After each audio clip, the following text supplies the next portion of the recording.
When Sean found out he was going to be a father, he was just over the moon. Sean was at a point in his life where he was doing really well. He had a good job. We were very proud of who he was becoming. It was really nice to see. Sean worked really hard. All the money they got went to me and Oscar. Sean wasn't supposed to be working that Sunday. He was supposed to work the Saturday, but he ended up asking for the Saturday off. On Sunday, October the 10th, 2021, I was just watching TV and I got a phone call.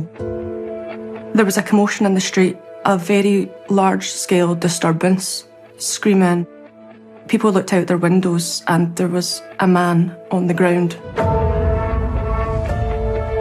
Sean's girlfriend, Chloe, said she'd seen police. There was police all about. There was people running out houses.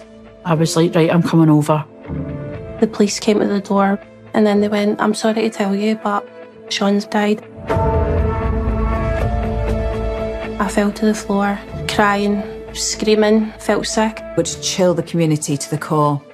A murder in a normally quiet town with the suspect nowhere to be found. Sean was just walking home minding his business and he lost his life. That's harrowing. It's terrible. The police were struggling to find the killer of Sean. This is a significant challenge. This killer was an out-of-control, chaotic, frantic man who had consumed a huge amount of alcohol, was incredibly angry and looking to harm somebody. To bury your child is just heart-wrenching. I feel empty. I don't live the way I used to. I'm just existing now. I'd never, ever wish it on anybody.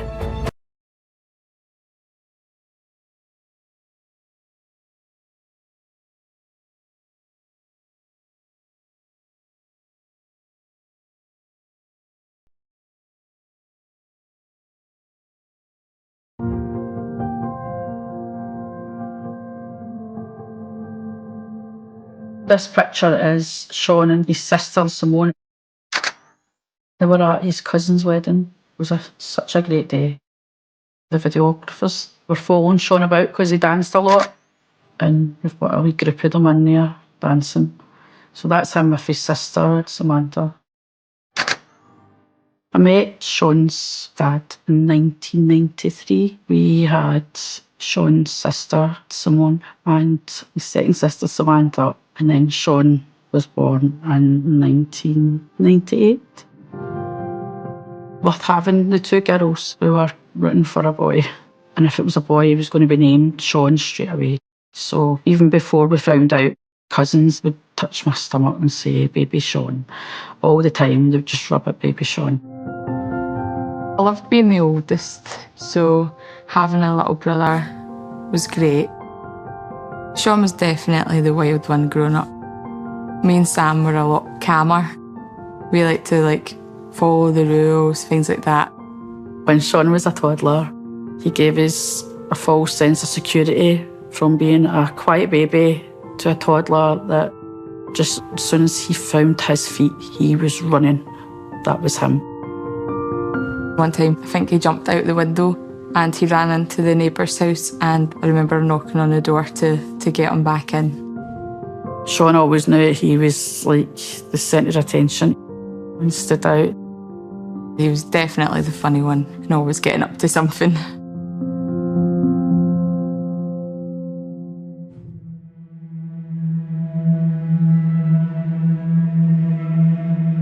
When Sean was born, I was in Paisley, and we stayed in Paisley for a long time.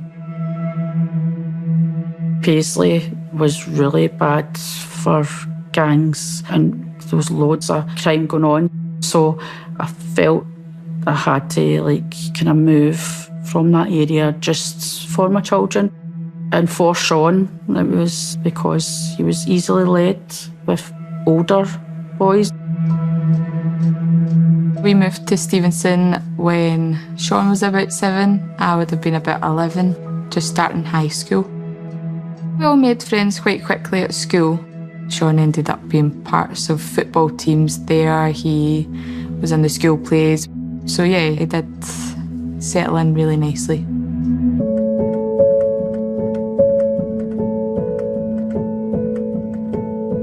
I went to the same high school as Sean.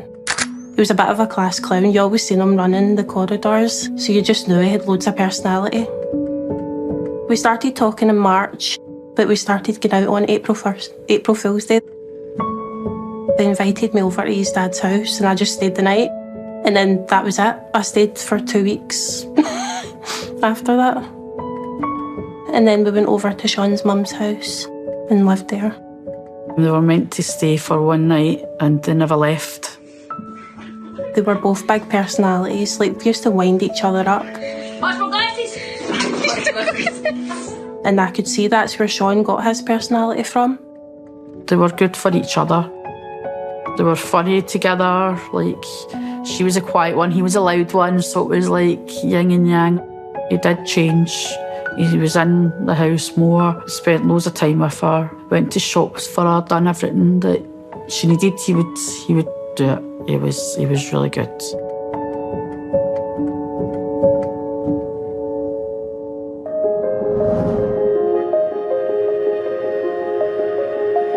Me and Sean moved in together in 2019. We loved it, we were so excited.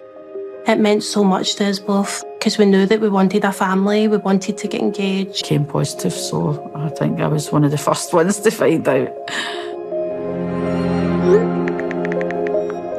During Chloe's pregnancy, Sean was very excited. He had numerous posts up about it. Can't wait till my little one's here, and just saying how much he loved them already.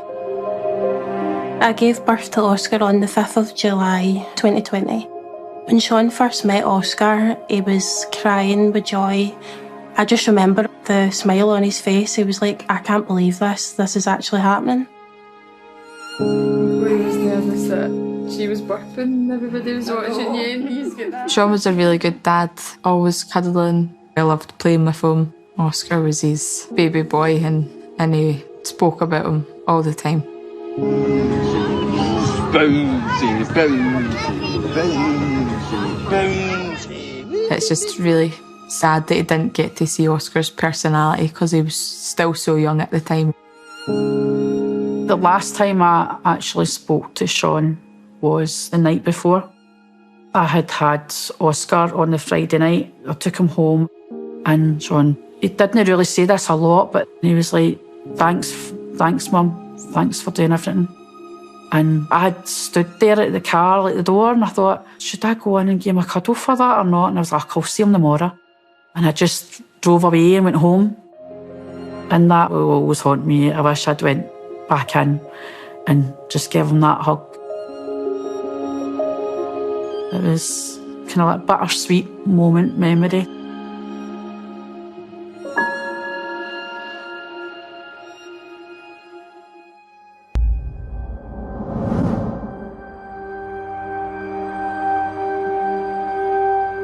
Sean worked with my dad, so it was like bathroom work, joinery, that kind of thing. It was just a normal day. It was quite a cloudy, kind of rainy day. Sean would usually get home. Sometimes it'd be 6, sometimes it'd be 7, sometimes it'd be 8. I put Oscar to bed, like just a normal night.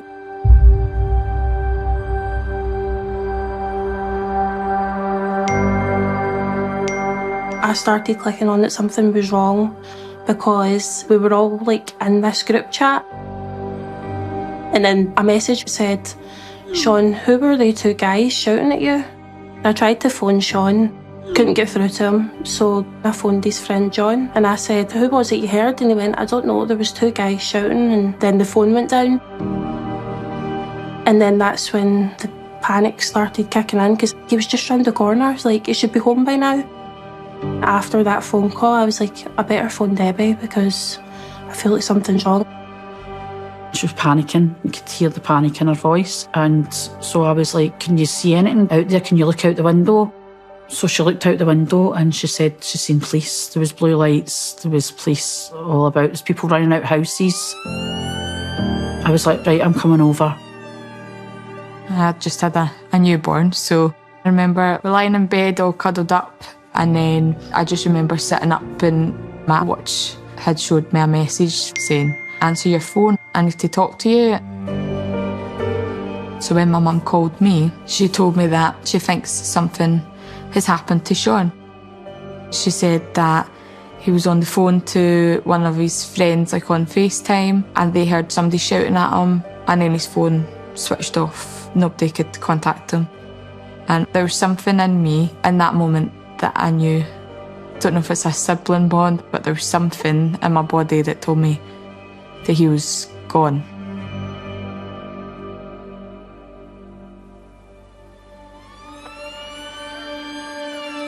When I seen them blue lights, I felt sick. There was loads of things going through my head. I couldn't leave the house because Oscar was in his bed sleeping. It was just awful. I felt really trapped. As soon as we got to the car park at the scene, we got out straight away. I approached my mum. There was tape at the end of the street, police tape. My mum was just anxious, like just waiting. The detective came over and they asked to speak to my mum and my stepdad, and we just seen my mum's reaction, and she kind of just burst into tears. You could just see it in her face, and straight away we knew exactly what he was telling them. I was waiting roughly from about 9 o'clock till 12. My dad came in and he said to me, "Chloe, this is something serious. There's tape everywhere and it looks as if they're starting to put like a tent or something up." And that's when my heart dropped. I was like, it can't be. And I just seen the police car pulling up outside, and I went and answered the door, and they went, "Are you Chloe?" And they went, "I'm sorry to tell you, but Sean's succumbed to his injuries." I was in total disbelief. After that, I was screaming in the street.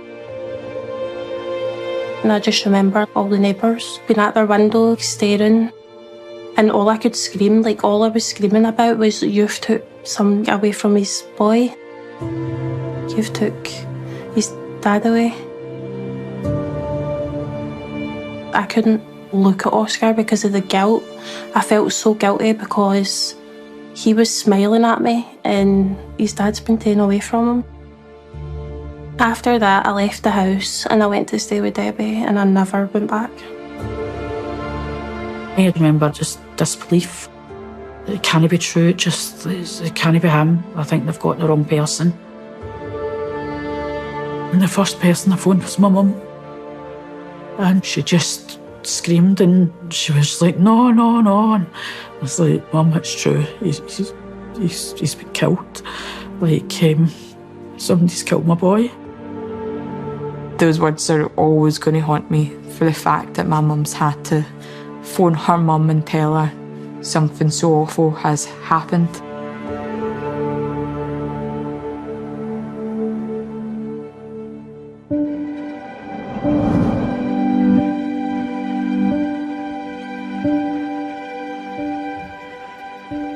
Dalry is a town in Ayrshire. It's a small town. It's a small community. Everyone knows everyone in Dalry. It is unusual. In fact, in my memory, I don't remember any other murders. It's a place you don't expect something like this to happen. There's not a huge fear of crime. In 2021, I was a senior reporter with the Paisley Daily Express newspaper. That role required me to keep in contact with police and media sources, cover crime scenes, and be a voice for the local community. On Monday, I got up for work and headed out to take my dog for a walk. A colleague had contacted me asking if I knew what was going on in Dalry because there was a large police presence in St Margaret's Avenue. We just headed in the direction where I was met with dozens of police cars, plainclothes officers, CID officers, police tape blocking both ends of the street on either direction. I asked if there was any information that they could provide at that time, and the police officer told me that there was active inquiries and all would be revealed throughout the police outlets at the appropriate time. The police were confused. They're trying to find out what had happened. And rightly so. They can't reveal information to try and find out why it happened, and they also need to trace the killer.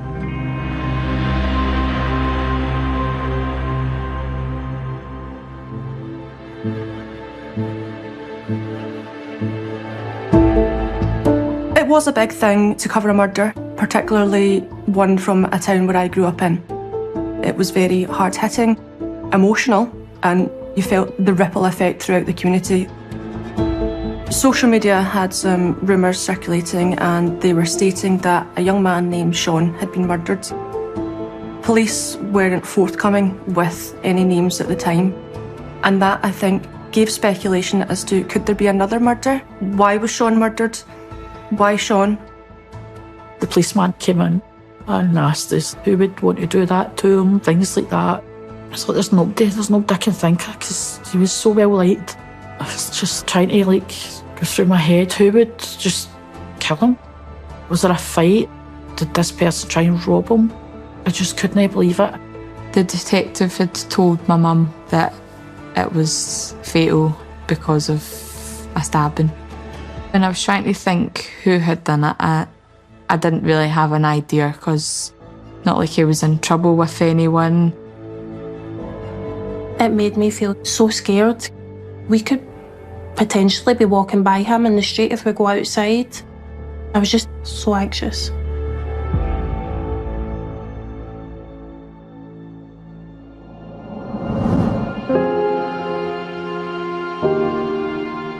On the Tuesday night, we went to visit Sean in the hospital in Glasgow. I was definitely scared of what I was going to walk in and see, but I don't think I would have forgiven myself if I didn't get that chance to say bye to him. We had to go in small groups, so my mum, my stepdad and Chloe went in together first. And just seeing him there, it was just perfect, just lying there.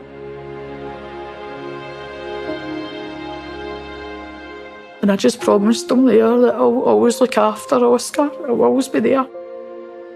For Chloe as well, I'll always be there for them. The first thing I did was I gave him a cuddle.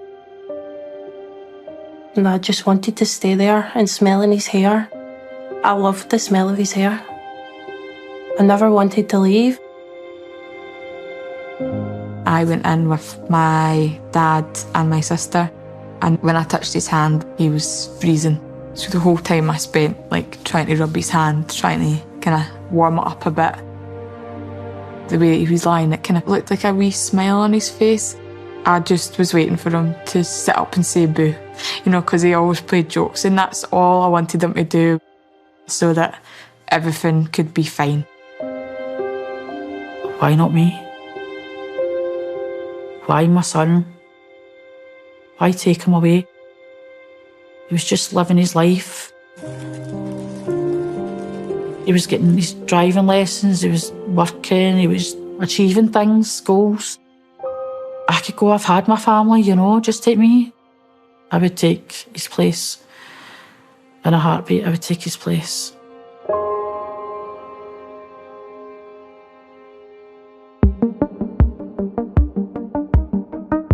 On the 12th of October, police released a statement stating that a 30-year-old man had been arrested in connection with Sean Mackay's murder. It was big news. It was a big story for journalists, but it was a bigger story for the community of Dalry because someone had been arrested. When Sean was killed, the police found a person made a 999 call. And in that call, this person said his friend had killed someone, murdered someone. During the 999 call, the caller was trying to explain the circumstances of the event, but the call handler understandably wasn't interested in that at that point because saving Sean's life took precedence in that conversation. It was only when the police went to take a statement from that person that they established that his friend was Gavin McVeigh. He implicated Gavin McVeigh as being the killer. When they look at Gavin McVeigh, it's someone that is not a pleasant individual. Gavin McVeigh. I'd never heard even Sean mentioning that name. The first thing I did was try and look him up to see if I recognised the name, but I didn't. Then I was asking people, I was like, do you know who this is? And it was like, no. The following day, Gavin McVeigh appeared in Kilmarnock Sheriff Court and was remanded in custody for the murder of Sean Mackay. I felt a relief that he was off the streets. That it was safer for other folk. Somebody's going to get held responsible for taking Sean, you know. Maybe we'd get answers of why.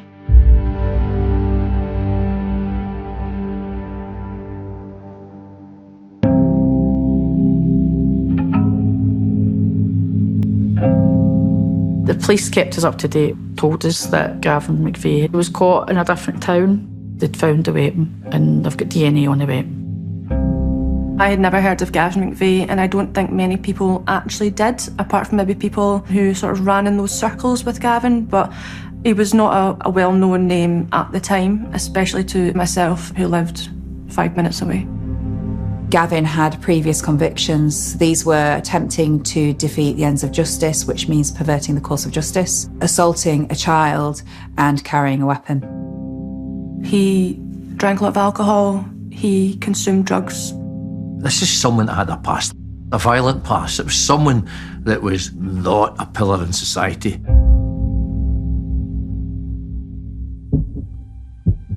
On the 9th of October, a man was stabbed 3 times in the back. And this man happened to be Gavin McVeigh's friend's nephew. It's the friend that made the 999 call. Because of the incident, Gavin McVeigh and this friend were drinking tonic wine in excess. They approached a friend's house, and the couple within, at first, I think, were perfectly fine with Gavin and his male friend being there. Gavin and the male property owner went to a local convenience store to buy more tonic wine. And whilst at the shop, an incident took place there. Gavin was verbally vile to the shopkeeper. Racial comments were made, and he threatened to kill the shopkeeper. The shopkeeper was terrified, but he handled himself great and just quickly asked Gavin to leave and told him he was banned from the shop for the rest of his life. Gavin McVeigh was clearly emotionally dysregulated by the incident, and he had gone into this heightened state of anger, which, when fueled by alcohol, he was out of control. So much so that even when he'd gone to a couple's house who he was friends with, he was incredibly aggressive, incredibly angry, stabbing a knife into the carpet, saying that he wanted to kill somebody. He frightened them. So much so that when he left the house, they actually called the police themselves to report his behaviour.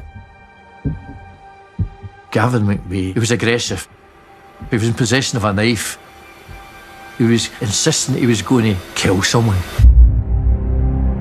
Gavin's friend was full of alcohol and wasn't telling him, Gavin, put that knife away, or don't be so silly. And when they left the property and were down the street, he didn't take Gavin away from Sean. Although we might say Sean was in the wrong place at the wrong time, he wasn't. He was in the right place at the right time. He was walking home from work. This was his normal routine. And then Gavin McVeigh was drunk, angry, and unfortunately he saw Sean and he stabbed him in the abdomen. Once Gavin stabbed him, I think the friend thought, I need to help now. Whilst Gavin made off, Gavin's friend stayed on the scene, called the ambulance and offered Sean CPR until police arrived and at least tried to save the life that Gavin had taken. He didn't have to, but he stayed there and tried. That is horrendous, absolutely horrendous. An innocent individual's life taken away for no reason at all. A totally unprovoked attack by someone determined to kill another person. It was almost instant death for this poor individual.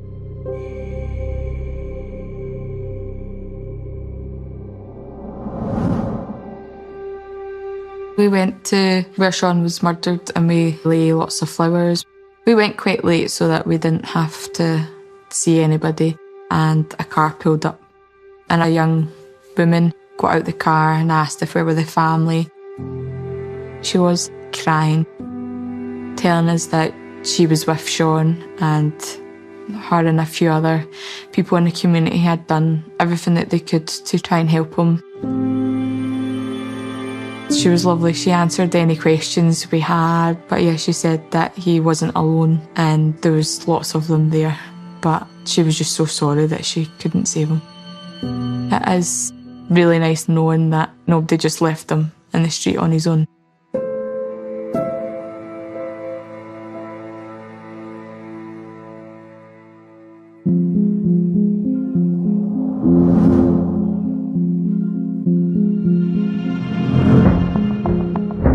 The police spoke to everybody at the scene.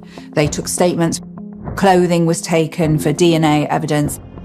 They'd gone knocking on doors to see if anybody had seen or heard anything, to really try and build up a picture of what had happened and what had led to these tragic events. Technically, it is a manhunt. So they're looking for him, and they're using everything. CCTV. OK, there was no CCTV where the actual incident happened. But they piece it together looking at public space CCTV. They'll be looking at all his background, all his associates, visiting associates, attending at houses where he was known to frequent. They have to trace this person because it's a dangerous individual that has killed one person. Would he kill again?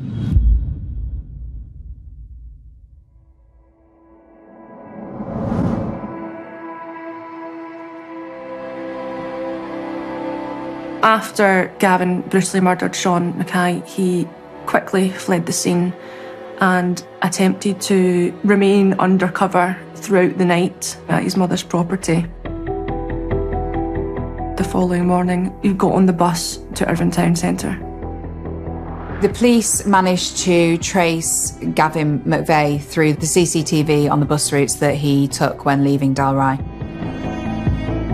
In the morning of the 12th of October, his sister-in-law had seen him in Irvine. And then he'd gone to another relative's house and he was in an erratic state. He seemed okay earlier on, but he'd changed completely when he went to his relative's house. This was someone that was jittery. He knew what he'd done, and he probably by that time realised that the police would be looking for him. He was agitated. He kept repeating over and over that something bad had happened. His recollection of the event is that he was standing next to a man, and one minute he was stood next to him, and the next minute the man was on the floor, and that man was Sean Mackay. Gavin was traced eventually to his brother's house in Ayr. And that's it, he's arrested. Meanwhile, there was a police officer searching Gavin's mother's property in Garden. In the Garden area, police discovered a tent with a large blood-stained knife concealed behind a rucksack. When that knife is forensically examined, that knife could be linked to Gavin McVeigh because his DNA was on it. And you had Sean's blood on the blade. So what you have is you've got the murder weapon. They also found fingerprints in his mum's house. So all this is piecing it together and linking him to the house. And that is unbelievable forensic evidence. But it doesn't stop there. You've got the person that was the killer that he knew. He's going to plead not guilty to at court. And you need to prove beyond reasonable doubt for the victim's family, Sean's family, because the victim's got no voice. You owe it to the family.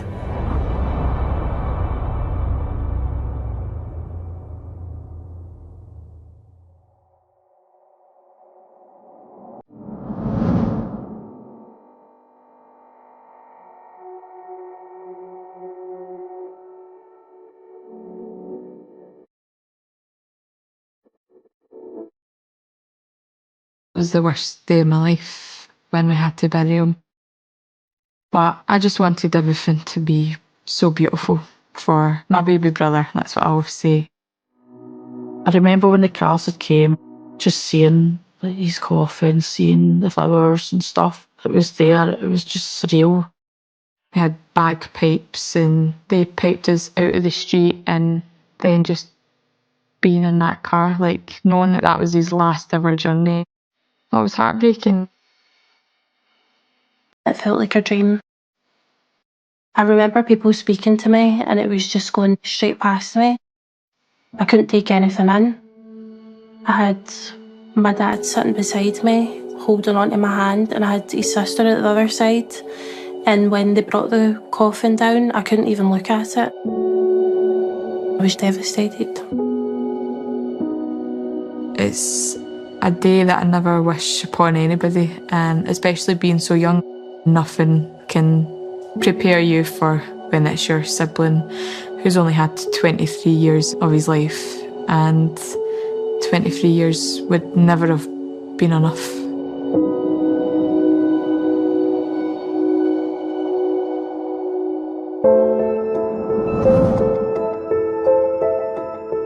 The trial of Gavin McVeigh took place at Paisley High Court on the 12th of June 2023 and lasted 2 weeks.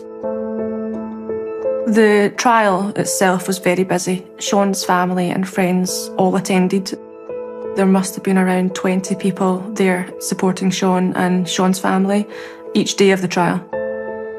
I've never seen the courtroom so packed, never. From any criminal case, I've never seen so many people all supporting a victim. It was terrifying because I didn't really know what I was walking into. I knew we were going to see him, but I was so nervous of everything that was going to happen. When Gavin McVeigh first appeared, he was brought up with handcuffs on. He was vile from the get-go. He would shake his head when the prosecutor was speaking. He would make remarks. He would tut. He was a vile, vile man. When I first saw Gavin in court, I was just like, there's that monster. I was angry. I was frustrated. I was nervous, quite scared in a way that he was in the same room as us.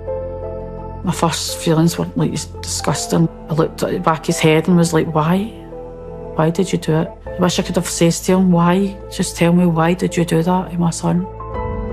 Gavin McVeigh denied the murder from day one, and despite police having all this evidence, he tried to blame someone else for his terrible, terrible acts of violence on that night.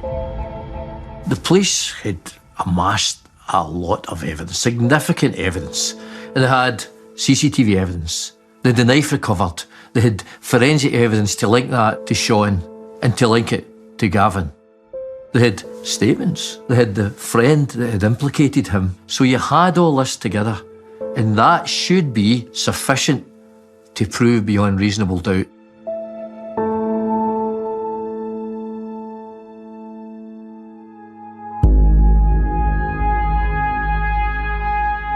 When the court was shown the knife, people gasped. I can't remember how long the blade was, but it was a large knife that you know it would do damage if it was to be used in the way it was. It was clear that that had been the solely responsible weapon for murdering Sean. Obviously, that was very emotional, just seeing what had hurt my brother. It was frightening to see that that was the weapon that had took Sean's life. We found out that Sean had been stabbed through his liver into his heart. He wouldn't have stood a chance. Sean died instantly, and unfortunately, due to the stab wound where it perforated the body, even if this had happened in a hospital, there wouldn't have been anything that they would have been able to do to save his life.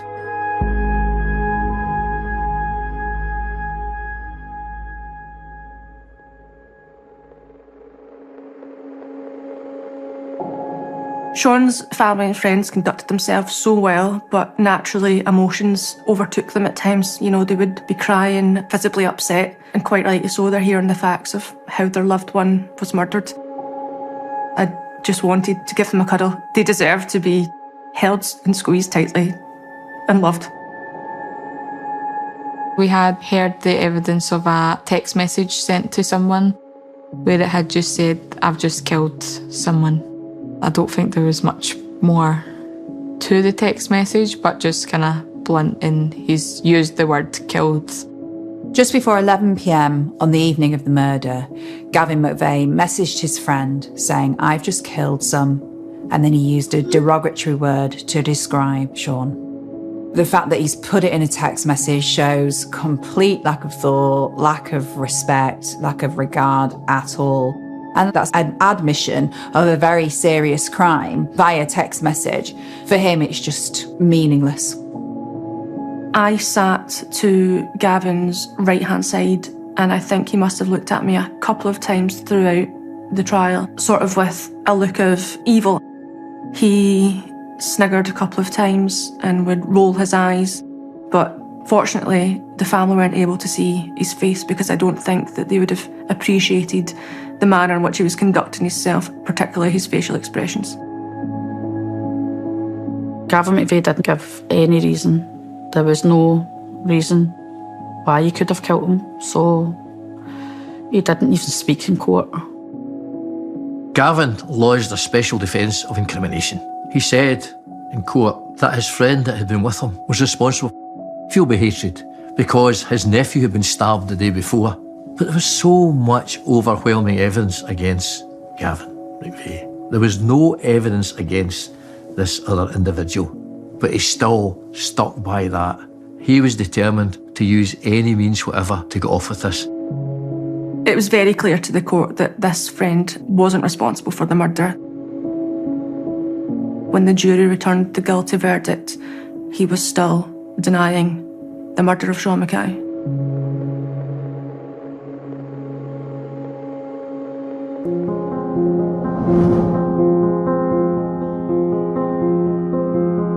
When the jury came back and said guilty, it was brilliant. We all cheered. On the 23rd of June 2023, Gavin McVeigh was convicted of the murder of Sean, and he was sentenced to 21 years in prison.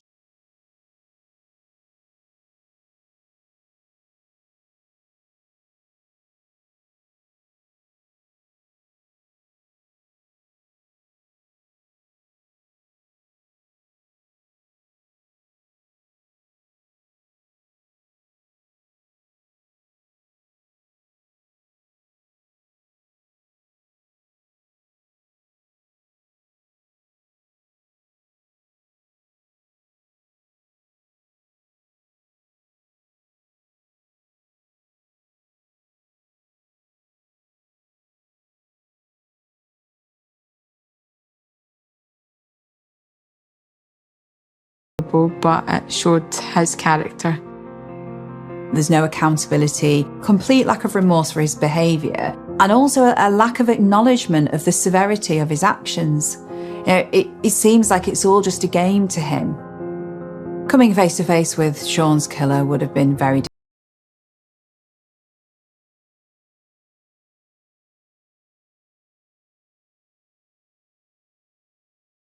Any remorse for their actions.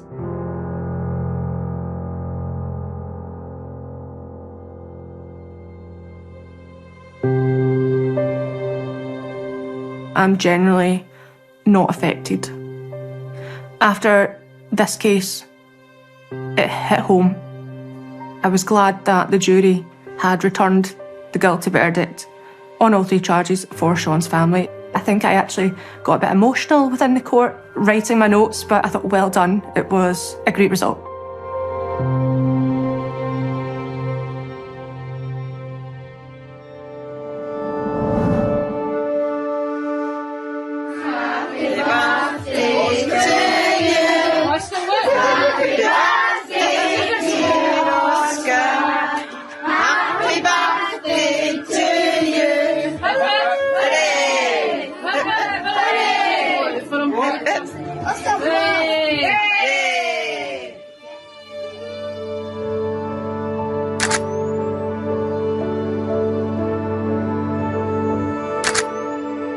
This was Oscar's first birthday party. It's quite hard to look at, obviously, because that was Oscar's only birthday that Sean got to be part of. So yeah, it's a very, very special memory in that one. This video is just, when you hear Oscar laughing in it and him kissing Oscar, it's just, it shows you how close they were, how much he loved his son and how much his son was with him. They were just great together. Sean Mackay was a father, a son, and a friend of the community in Dalry. I don't know why I'm getting emotional. He was a lovely boy. I didn't know him, but I think he had a heart of gold. He didn't deserve to die.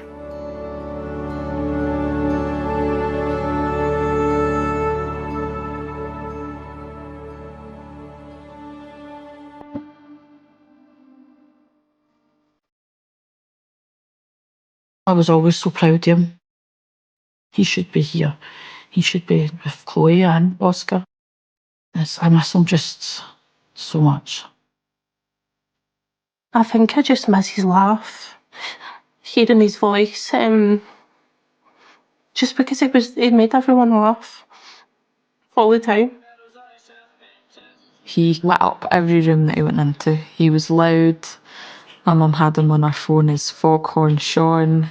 He could make you laugh. See, when you're upset or you're down or any mood that you're in and you need lifted, he could do that. It breaks my heart every day to see Oscar without his dad. You'll never get to know him the way that I did. So sorry, Daddy. Oscar asks a lot of questions about his dad now. He's getting to that age. He knows who he is. It does say that he misses him, and we try our best to tell him stories and show him pictures and videos. Oscar is his dad's double, full of energy. So I think they would have got on really well, and it would have been nice to see that relationship.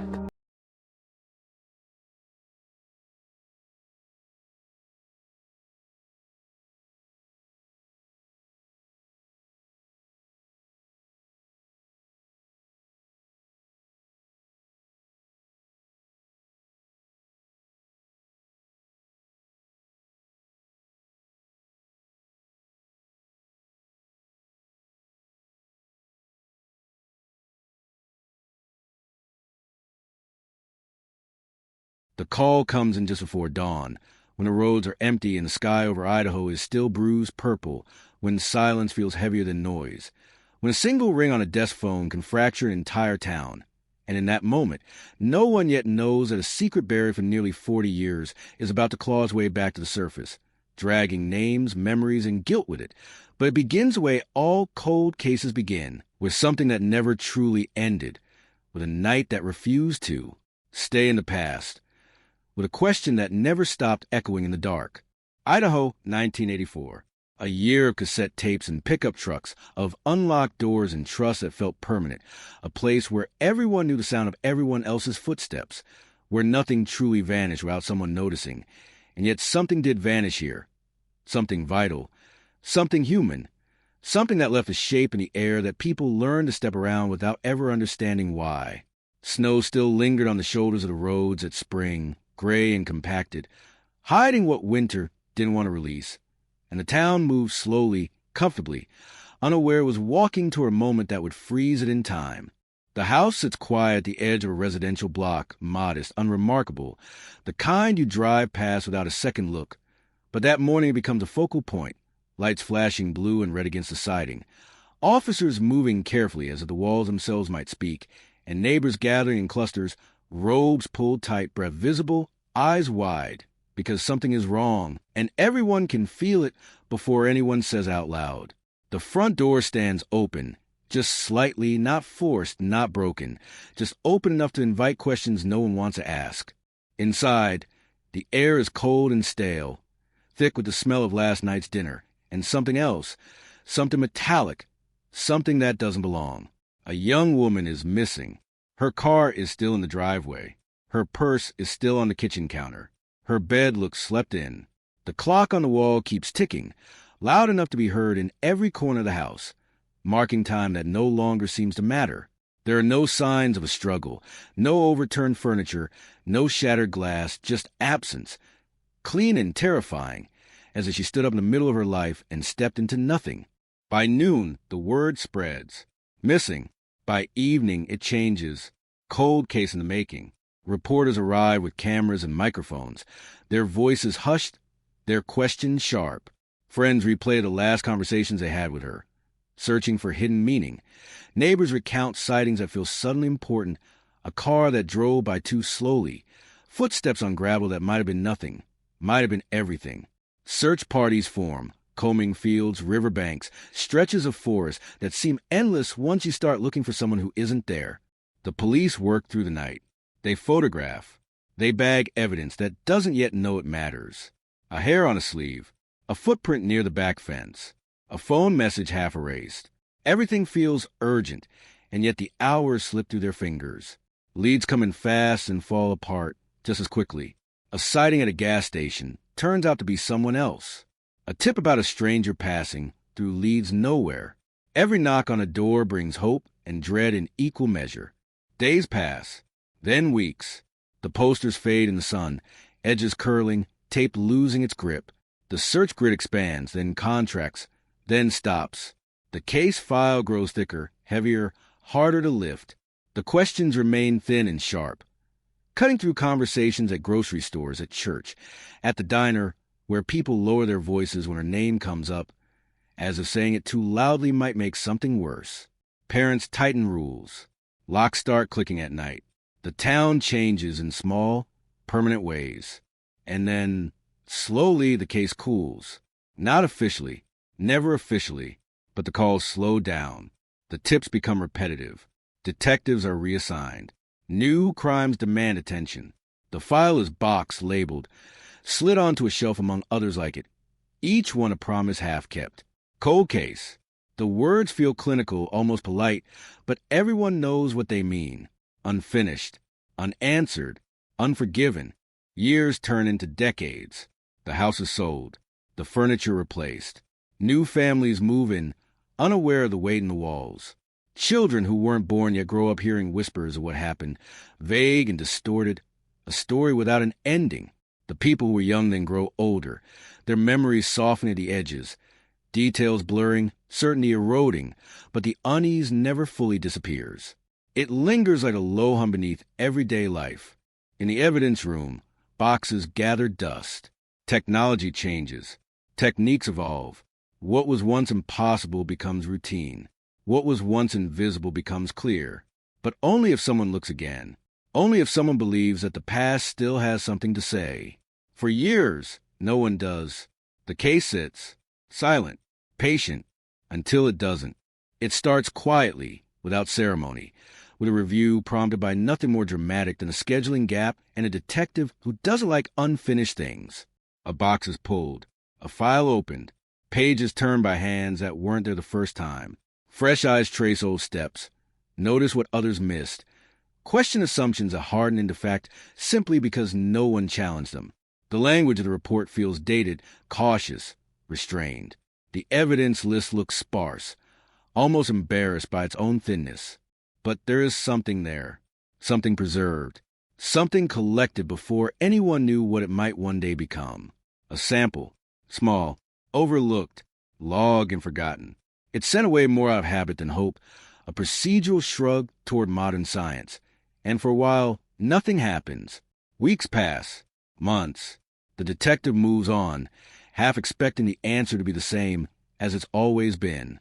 No match, no resolution, just another door closed. Then the phone rings. The voice on the other end is careful, professional.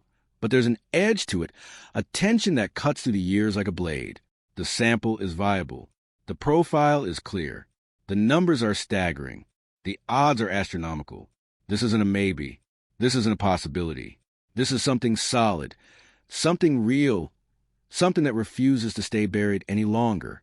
The town doesn't know yet. The families don't know. The people who live their entire lives under the shadow of a question mark don't know that the ground beneath them is about to shift. Paperwork begins moving faster than paper ever should. Meetings are held behind closed doors.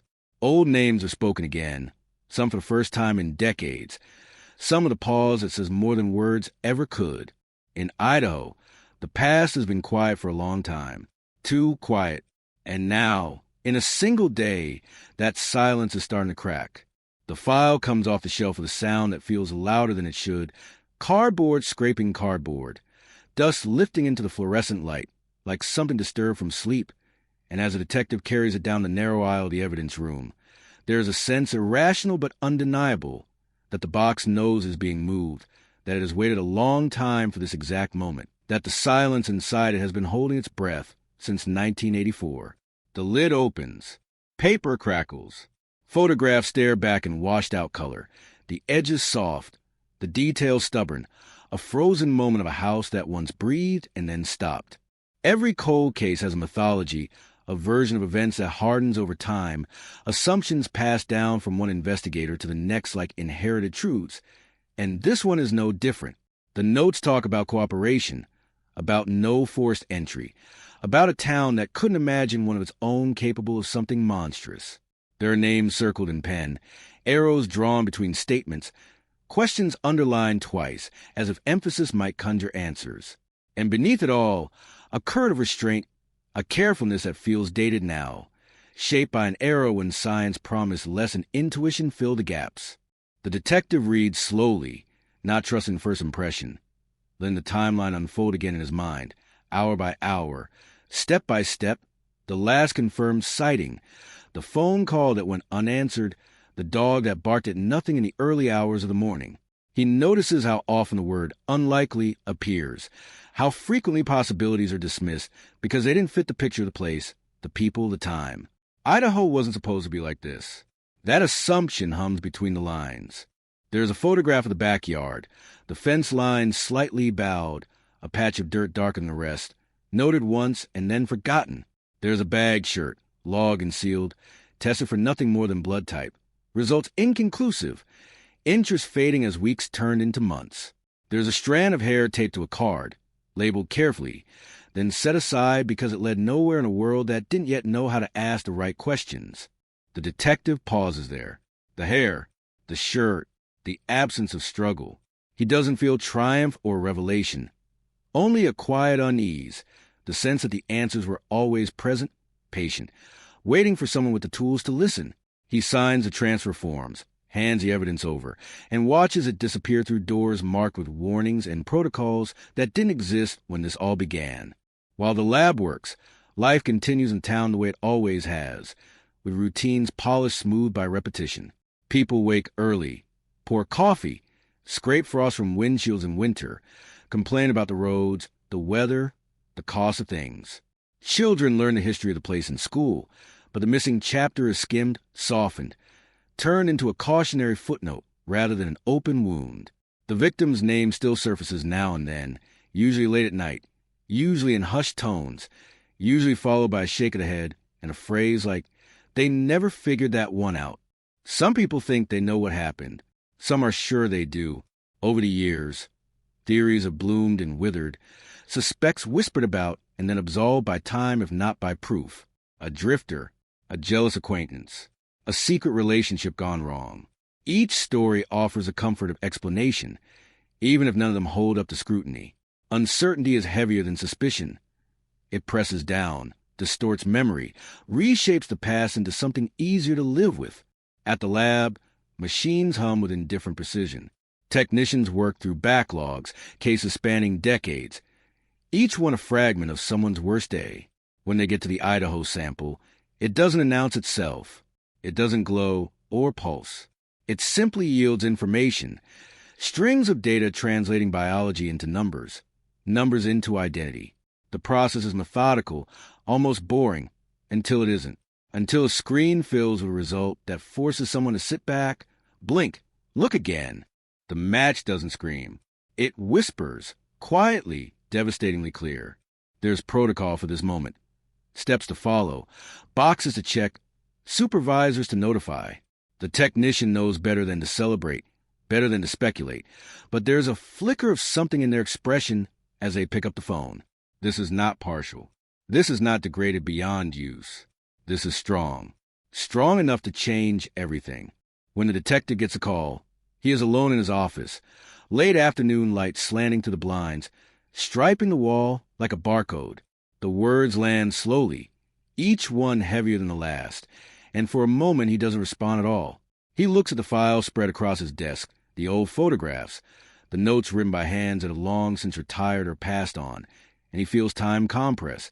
Decades folding on themselves, past and present colliding in a way that leaves no room for denial. A name surfaces.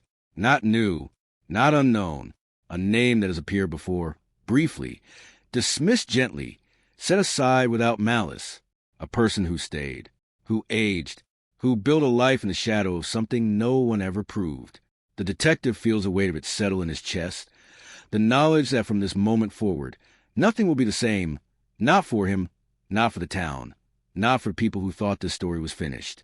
The next steps are careful, deliberate. No rush, no leaks. Warrants are drafted.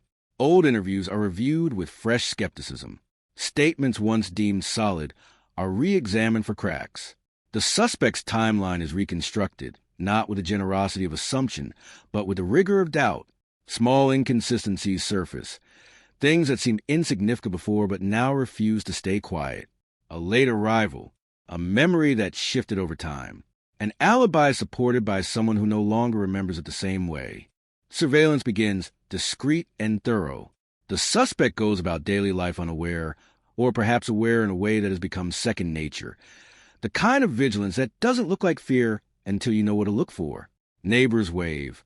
Conversations are exchanged. No one sees the net tightening, the past catching up one measured step at a time. Inside the department, tension builds.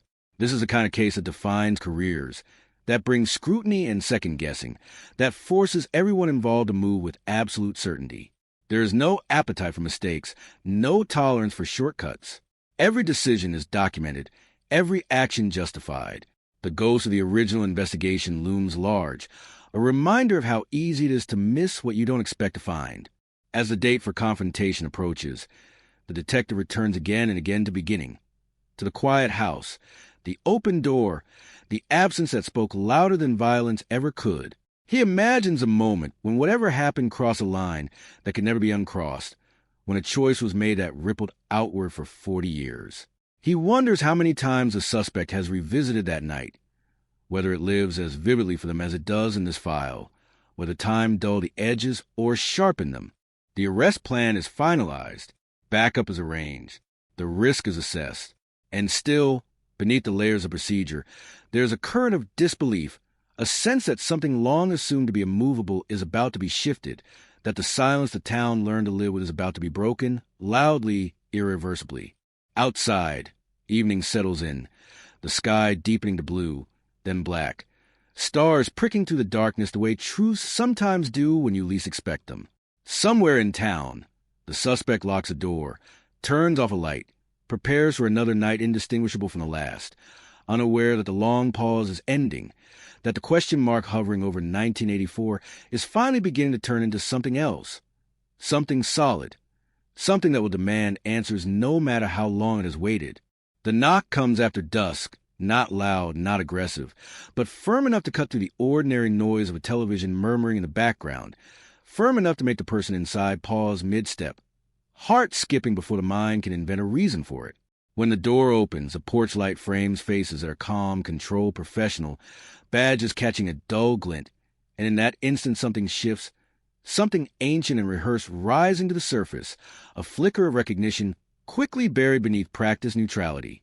Names are exchanged. Words are polite. The air feels heavier than it should. They step inside, careful where they place their feet, eyes scanning without staring, absorbing details that will later be cataloged and dissected. Family photos line a hallway wall, years stacked side by side, birthdays and holidays frozen in smiles that never imagined this moment. The suspect listens as the detective speaks, listens to the language of procedure, of routine, of questions that need answers, and nods at the appropriate times. There is no outburst, no denial, just a tightening around the eyes, a breath held a fraction too long.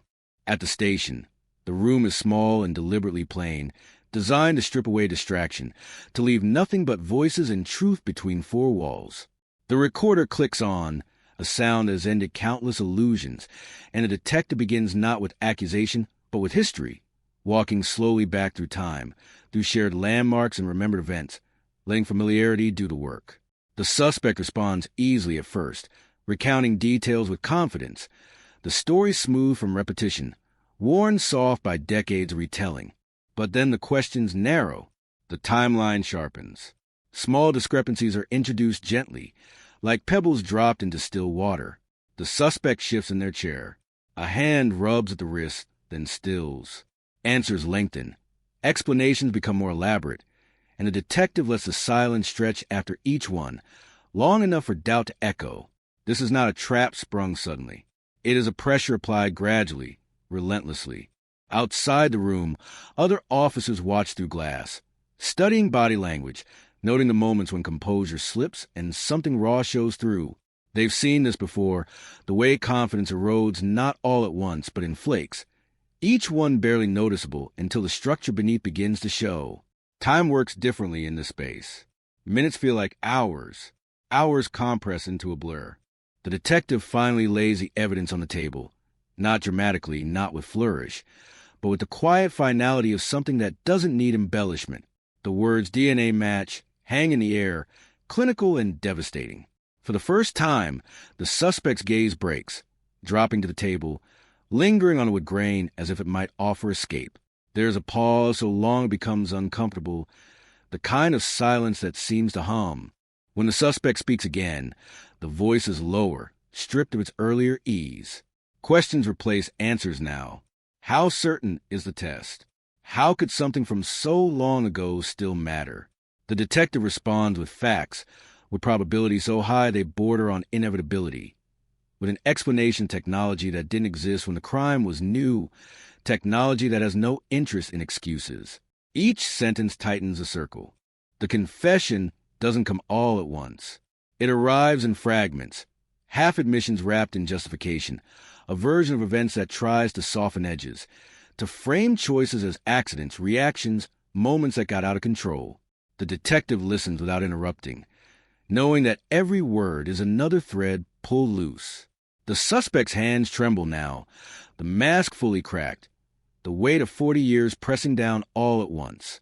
As the story unfolds, it becomes clear how ordinary the beginning was, how unremarkable the circumstances that led to something irrevocable. A conversation, an argument, a decision made in a heartbeat that echoed across decades. There is no grand villain monologue, no cinematic reveal, just a slow, grinding realization that the extraordinary horror of the act came from its banality, from how easily it slipped into the fabric of a normal day. News travels fast, even when officials try to keep it contained. By morning, whispers move through the town like electricity, jumping from phone to phone, kitchen to kitchen. Names are spoken cautiously at first, then with disbelief, then with a dawning horror as confirmation follows rumor. People replay memories in their minds, searching for signs they miss, moments that feel different now under this new light. The victim's family is notified before the headlines break, before the story becomes public property. The meeting is private, respectful, heavy with emotion that words can't adequately carry. For years they lived with questions that never settled, grief that never found a place to rest. Now there are answers, but they arrive tangled with rage, relief, sorrow, and a strange sense of disorientation, as if the ground has shifted beneath their feet. In the hours that follow, reporters descend, cameras setting up on familiar streets, turning the town itself into a backdrop for a story it never wanted to tell. Phrases like "cold case solved" and "stunning breakthrough" flash across screens, but behind the language of closure is a community grappling with the realization that the danger was never some distant outsider, never an abstract threat, but someone woven into daily life, someone trusted. At the station, paperwork piles up, statements are transcribed, evidence is secured with meticulous care. The detective sits alone for a moment, staring at the recorder now silent, feeling the aftershock of the confession settle in. There is satisfaction, yes, but it is muted, complicated by the knowledge of how long this took, how many years justice waited quietly in the dark. Outside, the day moves on, indifferent to revelation. Cars pass, stores open and close. But something fundamental has changed. The silence that once surrounded 1984 has been shattered, replaced by a noise that will take time to fade, a reckoning that forces everyone to confront the past not as a distant story, but as something that is alive all along, patient, persistent, and finally, undeniably heard. The arrest doesn't feel like an ending. It feels like a door opening onto a room no one wanted to enter, a room thick with dust and memory, and questions that have waited too long to be asked. Handcuffs click shut with a sound that echoes far beyond the station walls, a metallic punctuation mark at the end of a sentence written decades ago. The suspect is led down a hallway lined with fluorescent lights that hum softly, indifferent witnesses to a moment history has been circling for years. Outside, the night air is sharp, cutting, and a small group of officers pause for a second before dispersing, each carrying the weight of what just happened in their own way. One makes a call to the supervisor. Another exhales slowly, as if releasing breath held since the case file was first pulled from storage. No one celebrates. There is no high-fiving, no victory lap. This isn't that kind of resolution. By dawn, the town wakes into a different reality. Radios crackle with breaking news. Morning shows interrupt their usual rhythm. A name is spoken on air, careful at first, then repeated with growing certainty. It's a name people recognize, one that has appeared on church bulletins, community rosters, casual conversations at the grocery store. Shock spreads unevenly, disbelief hardening into something colder as the facts become unavoidable. Neighbors stand on sidewalks longer than usual, talking in low voices, eyes flicking toward a familiar house now ringed with yellow tape. Curtin tweets. Doors close softly. The street looks the same, but it doesn't feel the same. Every memory attached to this place begins to warp, recontextualized by the knowledge of what was hidden in plain sight. Inside the victim's family home, time seems to fold on itself. Photographs are taken down, held, put back up. Old letters are reread.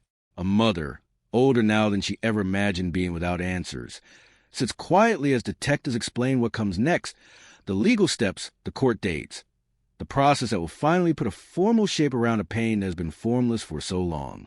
She listens, nods, asks questions in a steady voice that belies the storm beneath. There is relief, but it is sharp-edged. Relief that the questions are no longer endless. Relief that the name attached to the loss is no longer unknown.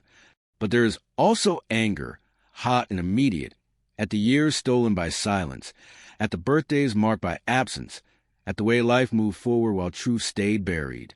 Closure, if it exists, does not arrive gently. At the courthouse, preparations begin almost immediately. Prosecutors revisit files yellow with age, aligning old evidence with new science, stitching together a narrative that must now stand up to scrutiny in a room full of strangers. Defense attorneys do the same, searching for cracks, for procedural missteps, for anything time might have eroded enough to exploit. The past becomes a battlefield once more. Detectives return to the original crime scene, not because they need to, but because they can now see it differently. The place feels smaller than memory suggested, the angles less dramatic, the shadows less mysterious.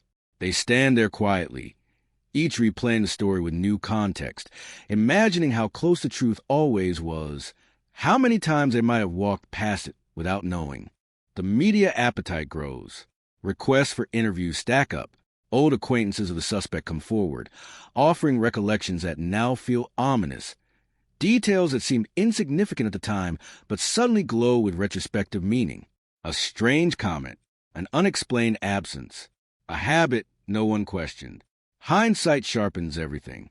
And yet, amid the noise, there is a persistent undercurrent of unease. If this could happen here, people ask themselves, where else has it happened?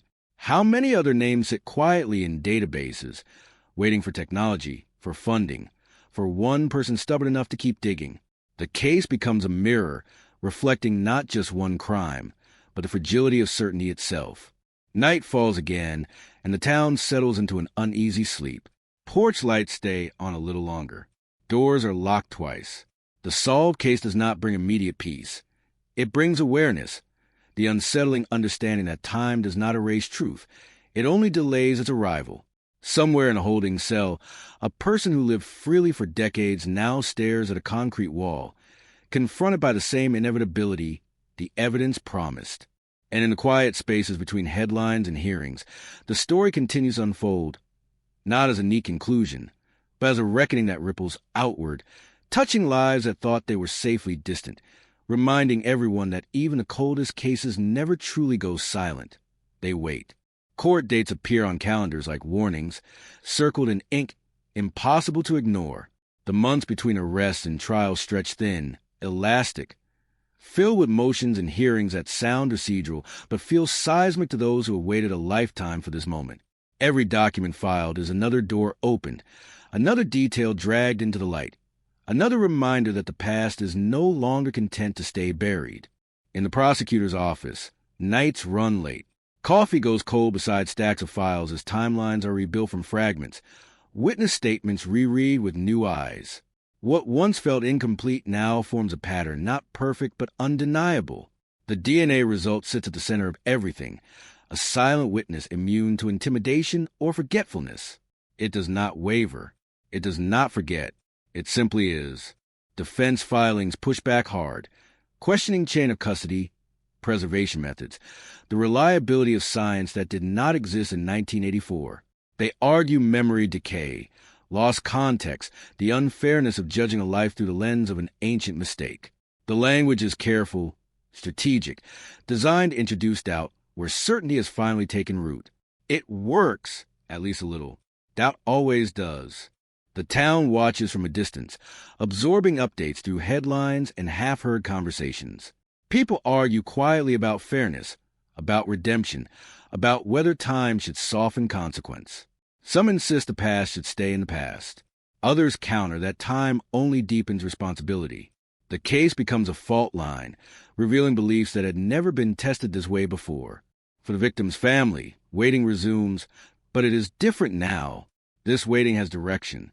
It moves toward something tangible.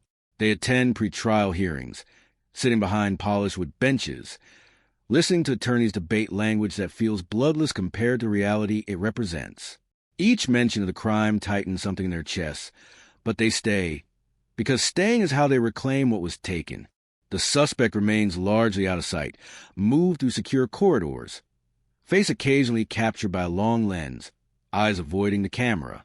In those images, some see guilt, others see fear. Most see a stranger and struggle to reconcile that face with decades of normalcy. It is easier to believe monsters look monstrous. This one does not. As trial approaches, old witnesses are contacted, their voices shaking as they revisit memories they thought they'd laid to rest. Some details return easily. Others come back warped, distorted by time and retelling. Investigators tread carefully, aware that memory is fragile, that confidence does not always equal accuracy. The case leans heavily on what cannot forget. The courtroom fills on the first day. Every seat taken, the air thick with anticipation. When the defendant enters, escorted, restrained, a murmur ripples through the gallery, quickly silenced. The judge calls the room to order, and the sound of the gavel cuts cleanly through decades of noise. Proceedings begin measured, formal, relentless. Opening statements lay out two versions of the same past. One speaks of a violent act hidden by luck and time, finally exposed by science. The other frames a tragedy compounded by delay, by missing evidence, by a rush to judgment fueled by public pressure. Jurors listen, faces carefully neutral, absorbing words that will shape their understanding of a night none of them lived through. When evidence is presented, the room leans forward. Photographs are shown briefly, respectfully, enough to convey reality without spectacle. Reports are read. Experts testify, explaining probabilities in plain language, translating numbers into certainty that feels almost uncomfortable in its clarity.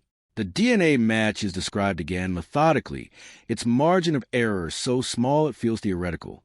The defense counters with cross-examination, probing for weaknesses, emphasizing what cannot be proven, what will never be known for sure. They ask jurors to imagine alternative explanations, coincidences, contamination. The questions land, if only because they're designed to.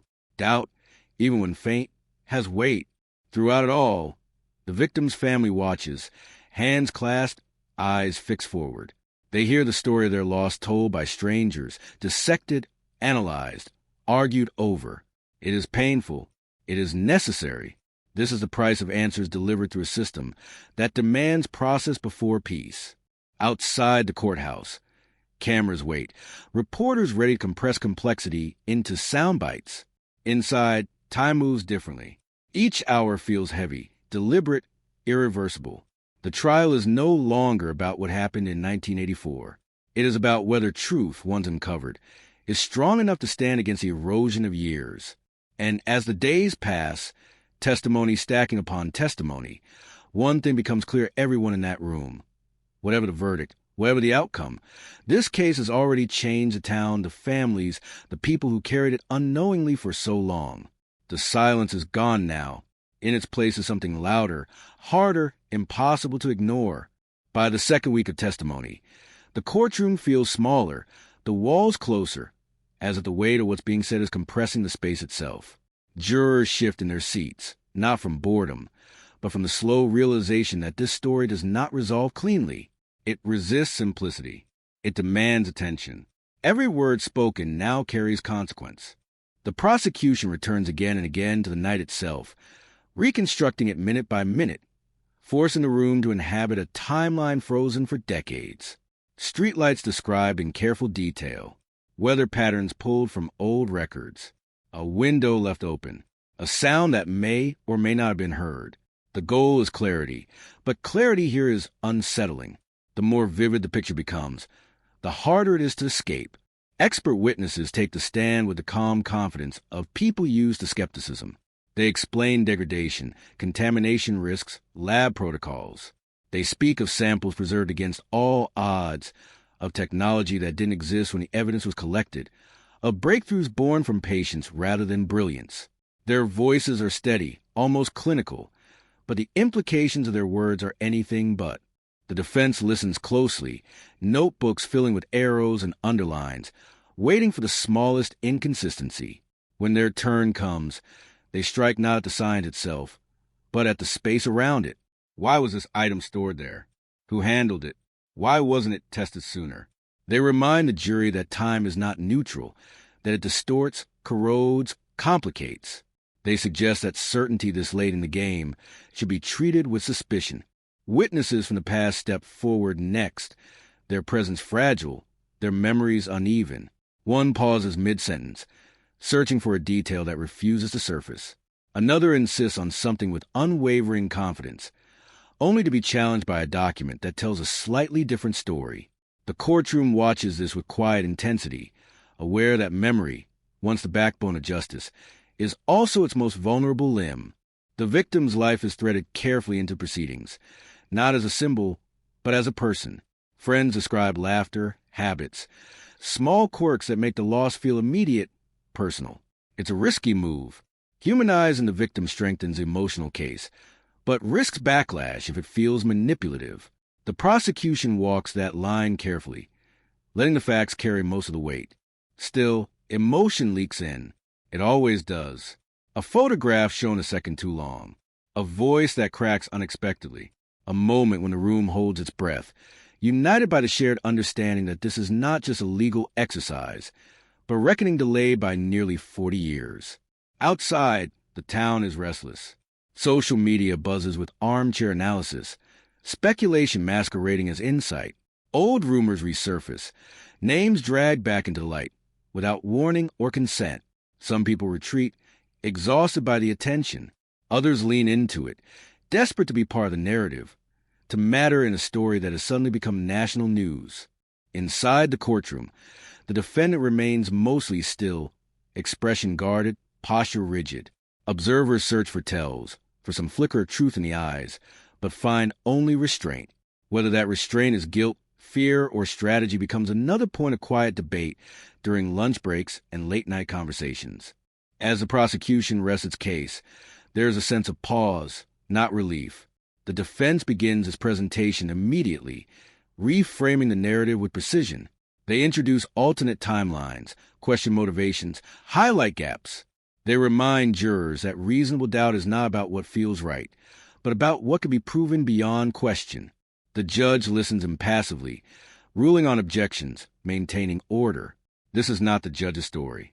It belongs to the evidence, to the law, to the 12 people who will eventually be asked to decide whether truth has finally caught up with time. Days blur together.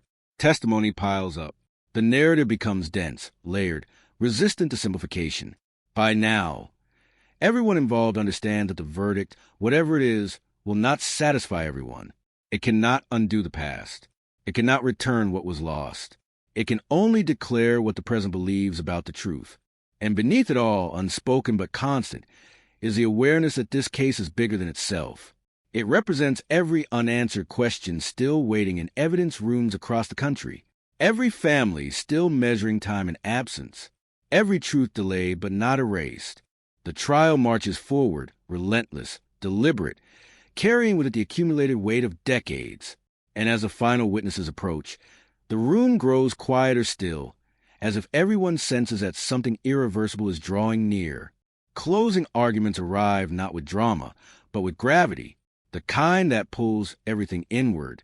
Weeks of testimony collapse into hours of carefully chosen words, each side aware that this is a last chance to shape the story before it is handed to 12 strangers and sealed behind a door. The prosecution goes first, voice steady, pace deliberate. They do not raise their tone. They do not need to. They walk the jury back through the evidence as if retracing a path already taken, pointing out how each piece aligns, how the science fills the gaps time created.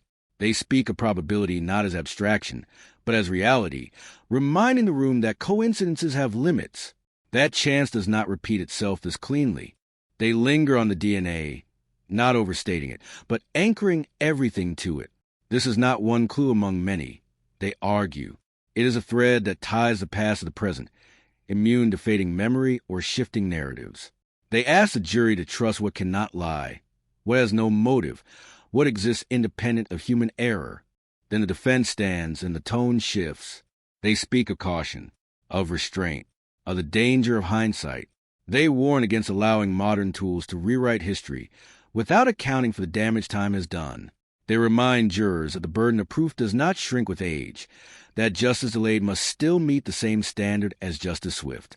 They point to the gaps, the lost opportunities, the witnesses who can no longer testify, the evidence that was never collected. They ask whether certainty built on absence can ever be complete.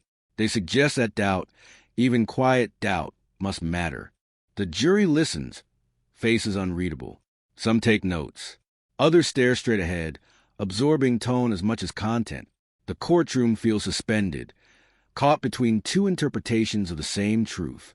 When the judge gives final instructions, the language is formal, precise, almost antiseptic. Words like reasonable, doubt, evidence, deliberation. No mention of grief. No acknowledgement of time. The law speaks in its own dialect, indifferent to emotion. The jury files out. The door closes. And just like that, control leaves the room. Waiting resumes again, but now it is different. This waiting is heavy with consequence. Families gather in hallways, speaking in whispers. Lawyers sit apart, reviewing notes they no longer need. Reporters hover, sensing that the story is about to shift again. Inside the jury room, discussion begins cautiously. Initial impressions shared, then challenged. Evidence weighed, very who. Jurors argue not about what they feel, but about what they can defend. Some are convinced early. Others resist, pushing back, demanding more certainty. The DNA becomes the center of gravity, pulling opinions toward it, but not without resistance. Hours pass, then more. A note is sent to the judge asking for clarification. Another requests a readback of testimony. The process is methodical, deliberate. No rush, no shortcuts. This is a system doing exactly what it was designed to do, even if it moves painfully slowly. As daylight fades, the courthouse empties of all but those who cannot leave. The town waits with it, tension thickening with each passing minute. Old fears resurface. What if this ends the same way it began? With no answers, with another silence. Late in the evening, movement. The jury has reached a verdict. The courtroom fills again, the air electric. Everyone stands as the jury files in, faces solemn, eyes forward. The defendant sits motionless. The victim's family grips hands, bracing for impact. The foreperson rises. The words are read aloud, each one landing with precision. There is no drama in the delivery, no pause for effect, just a verdict, clear and final. The room exhales, some in relief, some in shock. Tears appear unexpected, unstoppable. The sound of quiet, sobbing mixes with stunned silence. For some, this is justice finally delivered. For others, It is a reckoning that arrived too late to feel whole. The judge thanks the jury, schedules sentencing, brings the proceedings to a close. The gavel falls, sharp and decisive, and with it, the trial ends. But the story does not. Outside, microphones are raised, questions shouted. Inside, people sit, processing what has just happened. The verdict does not erase the past. It reframes it. It assigns responsibility. It names what was once only suspected. As the defendant is led away, the weight of the moment lingers. The case is no longer unsolved. The silence that defined it for decades has been broken by a single, irreversible declaration. And yet, even now, as the courthouse empties and night settles in, the echo remains. Because some truths, once spoken, do not bring peace. They bring understanding. And understanding, like time, changes everything. Sentencing does not arrive with surprise. It arrives with inevitability. The verdict has already altered the atmosphere, changed how people breathe in the room, how they look at one another, how the town speaks in lowered voices. The question is no longer what happened, but what now? The courtroom fills again, but the energy is different. Less suspense, more gravity. This is where the story stops asking questions and starts delivering consequences. The defendant is brought in quietly, no longer just a name attached to a theory, but a person bound to a decision that cannot be undone. Their face is tighter now, eyes fixed forward, jaws set as if holding something back. The judge enters. Everyone rises. Everyone sits. Procedure resumes, cold and structured, the law moving forward without regard for the emotional wreckage left in its wake. Victim impact statements come first. They do not shout. They do not accuse. They speak in measured tones that somehow make the words cut deeper. A sibling describes growing older without answers, every milestone shadowed by absence. A parent, voice shaking, talks about decades spent waking up to the same unanswered question, the same unfinished sentence. They speak of birthdays that felt wrong, holidays that carried an empty chair, of grief that never learned how to age. The courtroom is silent except for breathing. Even the judge looks down. Then the defense speaks. They ask for mercy, for consideration of time, of age, of circumstances long buried.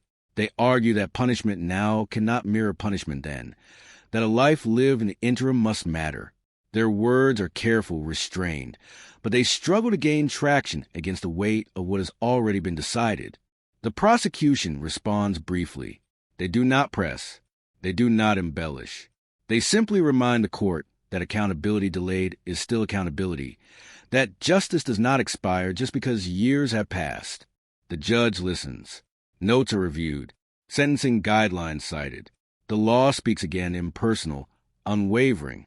When the sentence is handed down, it lands without theatrics. A number, a term, a future defined by walls and schedules and silence. The defendant absorbs it without visible reaction, but something shifts. A subtle collapse of posture, a breath released too slowly. The understanding that this chapter, whatever it once was, is now closed. The gavel falls.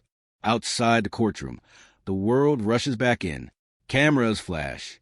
Reporters push forward. Headlines are already being written. Language sharpened for maximum impact. Cold case solved. Decades-old mystery ends. Community stunned. The words travel faster than reflection ever could. In the town, reactions fracture along familiar lines. Some feel relief, a long-held tension finally easing. Others feel unease, troubled by how long it took, by what was lost in the waiting. A few remain skeptical, unconvinced even now, whispering doubts that refuse to disappear. Families return home to houses that look the same, but feel different. Closure, if it exists at all, is not immediate. It does not arrive with a verdict or the sentence. It arrives unevenly in fragments, sometimes not at all. Investigators speak quietly among themselves, aware that this case will follow them forever, not as a triumph, but as a reminder of missed chances, of evidence shelved, of how fragile truth can be when time is allowed to erode it. The evidence is returned to storage, tagged and logged, no longer dormant, but complete. A box closed for the final time. And yet, the story refuses to fully settle. Because solving a case does not restore what was taken. It does not rewind the clock. It simply draws a line through history and says, this is where certainty begins. Everything before it remains complicated, scarred, unresolved in ways no court can fix. As night falls again, the town grows quiet. Porch lights glow. Conversations trail off. Life resumes its ordinary rhythm, but altered subtly, permanently. The case is over. The silence is broken, but the echo of it, of what happened, of what waited so long to be named, continues to move through community, through memory, through time, long after the courtroom lights have gone dark. In the days after sentencing, the town wakes up into a different kind of quiet. Not the quiet of not knowing, but the quiet of knowing too much all at once. Answers have weight. They press down on routines, on conversations at the grocery store, on the way people pause before speaking a familiar name. The case is technically finished, yet it lingers everywhere, stitched into daily life like a scar that still aches when the weather changes. Newspapers run retrospectives. Old photographs resurface. Grainy images from the 80s are scanned and reprinted. Faces frozen in moments that once meant nothing and now mean everything.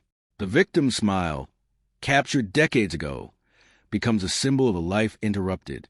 People study it closely, as if looking long enough might reveal something everyone missed. Talk radio dissects every detail. Callers argue late into the night. Some praise the investigators who never let go. Others condemn the system that allowed a killer to move through life untouched for so long.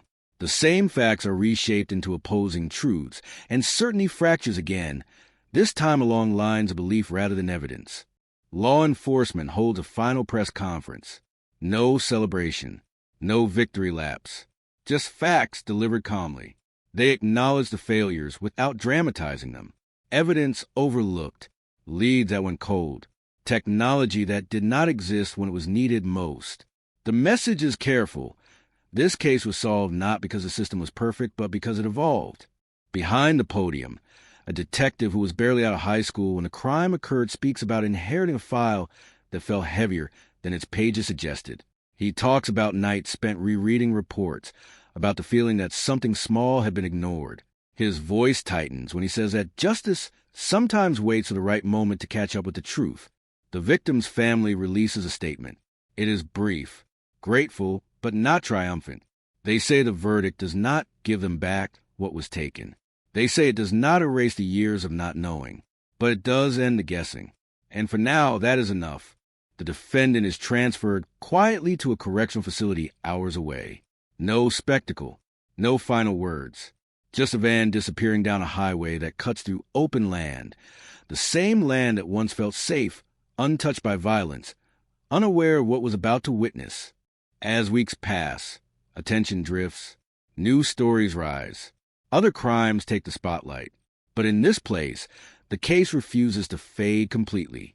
People still bring it up in lowered voices, still wonder how close they were without realizing it, still replay moments from the past, searching for signs that now seem obvious in hindsight. Memorials appear briefly, flowers, candles, handwritten notes. Then they, too, disappear, leaving behind the memory of having been there at all. What remains is a changed understanding of time, of how the past is never really past, of how a single act can ripple outward for decades, touching lives that had nothing to do with it, reshaping a community without ever announcing itself. The cold case is no longer cold, but the chill it left behind does not vanish so easily. It settles in, quiet and persistent, a reminder that some truths wait patiently, unseen, until the moment they decide to surface. And when they do, they demand to be heard, no matter how long it has been. Years after the verdict, the story begins to change shape. It no longer feels like breaking news or courtroom drama. It becomes something heavier, slower, more reflective, a cautionary echo. The kind of case instructors reference in training rooms, the kind of file that gets pulled from archives to teach patience, humility, and the danger of certainty too early. In police academies and forensic conferences, the case is mentioned without names, dates, evidence timelines, the missed opportunity, the fragment that sat untouched while technology caught up. In these retellings, emotion is stripped away, but the lesson remains sharp. Truth does not disappear just because it cannot yet be proven. It waits. It ages. It endures. Back in the community, life continues in subtle defiance of memory. Children grow up unaware of the fear that once haunted their streets. New families move in, unaware that the houses they admire once stood behind police tape. The town changes its face, but not its foundation. Older residents still remember where they were when the news first broke, and where they were again when it finally ended. Some people avoid the subject entirely. Others bring it up unexpectedly, mid-conversation, as if testing whether the wound still reacts. There is no single response. Some speak with relief, others with anger, a few with guilt, wondering if something they dismissed long ago should have been questioned harder. The victim's name becomes part of local history, not whispered, not sensationalized, spoken plainly. Schools include it in lessons about resilience. Community groups reference it when discussing safety, trust, and the importance of speaking up. The story becomes less about the crime itself and more about what silence allowed it to become. For investigators involved in the later stages, the case never truly closes. They carry it with them, a reminder that every unopened envelope, every untested sample, every dismissed witness carries potential consequences. The weight of that knowledge shapes how they approach new cases.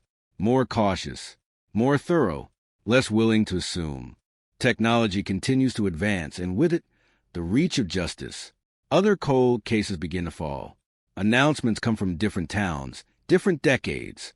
Each time, the same pattern repeats. Shock, disbelief, relief, grief resurfacing all at once. This case becomes part of that larger wave, proof that patience and progress can intersect in powerful ways. Sometimes, late at night, those closest to the case revisit old materials, not out of necessity, but habit. Photographs, notes, audio recordings. They notice details they missed before, not because they matter now, but because perspective has changed. The story no longer feels unfinished, but it still feels alive. And beneath it all, there's an unspoken understanding shared by everyone who knows the full history. That justice is not a moment. It is a process stretched across time. That answers do not erase pain, but they anchor it. That even after decades of silence, the truth can still arrive with force enough to reshape everything around it. The case no longer asks to be solved. It asks to be remembered. And in that remembering, it continues to speak. Time does something strange after a case like this. It compresses decades into a single memory and stretches a single moment into something endless. The day the announcement was made becomes a dividing line. Before and after, people measure their lives against it without realizing they are doing so. Conversations drift back to it. Silence forms around it. The past refuses to stay buried, not because it wants attention, but because it was never allowed to finish speaking. In the homes closest to where it all began, night still sounds the same. Wind through trees. A distant engine. A dog barking once and then stopping. Ordinary sounds, but loaded now, charged with meaning. For some residents, sleep comes easily. For others, it never fully does. They replay old choices in their minds, wondering how close they came to truth without knowing it, wondering what they missed because they trusted the wrong certainty. The investigators who carry the case through its final years don't celebrate closure. They don't frame it as victory. They talk about it quietly, with the careful language of people who understand the cost of being wrong for too long. They remember the first time they opened the old evidence boxes, the smell of paper and dust, the sense that they were touching something fragile and unfinished. They remember the hesitation, the doubt, the fear of reopening wounds that might never heal. When the DNA results came back, there was no dramatic music, no sudden realization spoken out loud, just numbers, data, a match percentage so high it left no room to argue. A silence that filled the room as everyone understood the same thing at the same time. This was it. This was the answer that had been waiting, patient and unforgiving. The suspect, when confronted, did not look like a monster. That unsettled people more than anything else. He looked ordinary, familiar, like someone you might pass in a grocery store without a second glance. The kind of face that blends into a crowd. The kind of normal that makes you question how well you really know anyone. The interrogation room footage, when later released in fragments, showed no theatrics. Just a man slowly realizing that time had finally run out. There was no confession that matched the movies. No breakdown. No sudden remorse. Just pauses, shifts in posture. A tightening of the jaw when the evidence was laid out piece by piece. The hidden DNA trail, once invisible, now undeniable. The past catching up not with a scream, but with a steady, relentless pressure. For the victim's family, the revelation was not relief in the way outsiders imagined. It was collision, grief crashing into validation, anger colliding with exhaustion. They had lived so long with unanswered questions that answers felt foreign, almost intrusive. They had learned to survive without them. Now they had to learn how to live with them. They spoke publicly only once, choosing their words carefully, aware that the community was listening, watching, absorbing every syllable. They didn't talk about revenge. They didn't talk about forgiveness. They talked about truth, about how knowing mattered, even when it hurt, about how the waiting had been its own kind of sentence. In the town, reactions fractured along invisible lines. Some people felt vindicated, their long-held suspicions finally justified. Others felt betrayed by the idea that something so dark had existed alongside their daily routines. A few felt exposed, realizing how easily they had dismissed doubts because they were inconvenient. The case became a mirror, reflecting not just a crime, but the choices people make when certainty feels safer than curiosity. Media attention flared again, but it was different this time, less sensational, more reflective. Headlines focus on the science, the years, the lesson. Cold case solved, community reeling, justice delayed, not denied. But beneath the polished language, there was an undercurrent of discomfort, because this case was no longer an anomaly. It was part of a growing pattern, proof that the past was far from finished with the present. As months passed, the noise faded, cameras left, reporters moved on, but the internal work began. Schools invited speakers to talk about forensic advances. Police departments reviewed their cold case protocols. Archivists digitized old files, unwilling to let anything else slip through the cracks of time. The case changed how systems behaved, not through policy alone, but through memory. Late at night, some people still think about the smallest detail, the tiny clue, the overlooked trace, the fragment that survived decades of neglect to finally tell its story. They imagine it sitting there silent but intact, while seasons change and lives move forward. They imagine how many other truths might be waiting in the same way, patient, unacknowledged, but not gone. The victim's absence remains. No resolution can erase that. There is still an empty space at family gatherings, still a name spoken in the present tense by those who refuse to let fade into history. But there is also something new now, a sense that the story did not end in darkness, that it moved, slowly and painfully, toward light. And so the case settles into its final form. Not a headline, not a mystery, but a warning, a reminder that silence does not mean nothing happened, that time does not protect the guilty, that even after decades, the truth can still rise, uninvited and unstoppable, to claim its place. The town lives on, changed, watching, listening more closely now, knowing that somewhere in some forgotten file or sealed envelope, another story might still be waiting for its moment to speak. The truth doesn't arrive all at once. It seeps in. It settles into corners of the mind people didn't know were still open. After the announcement, after the arrest, after the last official press statement faded from the evening news, the case continued its work in silence. It rearranged memories. It rewrote assumptions. It forced people to confront how easily the extraordinary can hide inside the ordinary. In Idaho, seasons kept turning the way they always had. Snow came early that year, heavy and quiet, covering streets and fields like a deliberate act of erasure. But beneath it, nothing was erased. The ground remembered. The town remembered. And for those closest to the case, winter only amplified what had already been stirred loose. Long nights, short days, too much time to think. Former investigators found themselves revisiting old notebooks, not because they needed to, but because they couldn't stop. Margins filled decades earlier with half-formed theories suddenly read differently. Names once dismissed now felt heavier. Places revisited in memory took on new shapes. They weren't searching for mistakes anymore. They were searching for understanding. How something so close could stay invisible for so long. The science became the quiet protagonist of the story. DNA, once an abstract promise, now carried the weight of justice.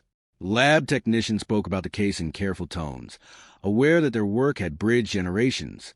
A sample preserved by chance. A method refined by time.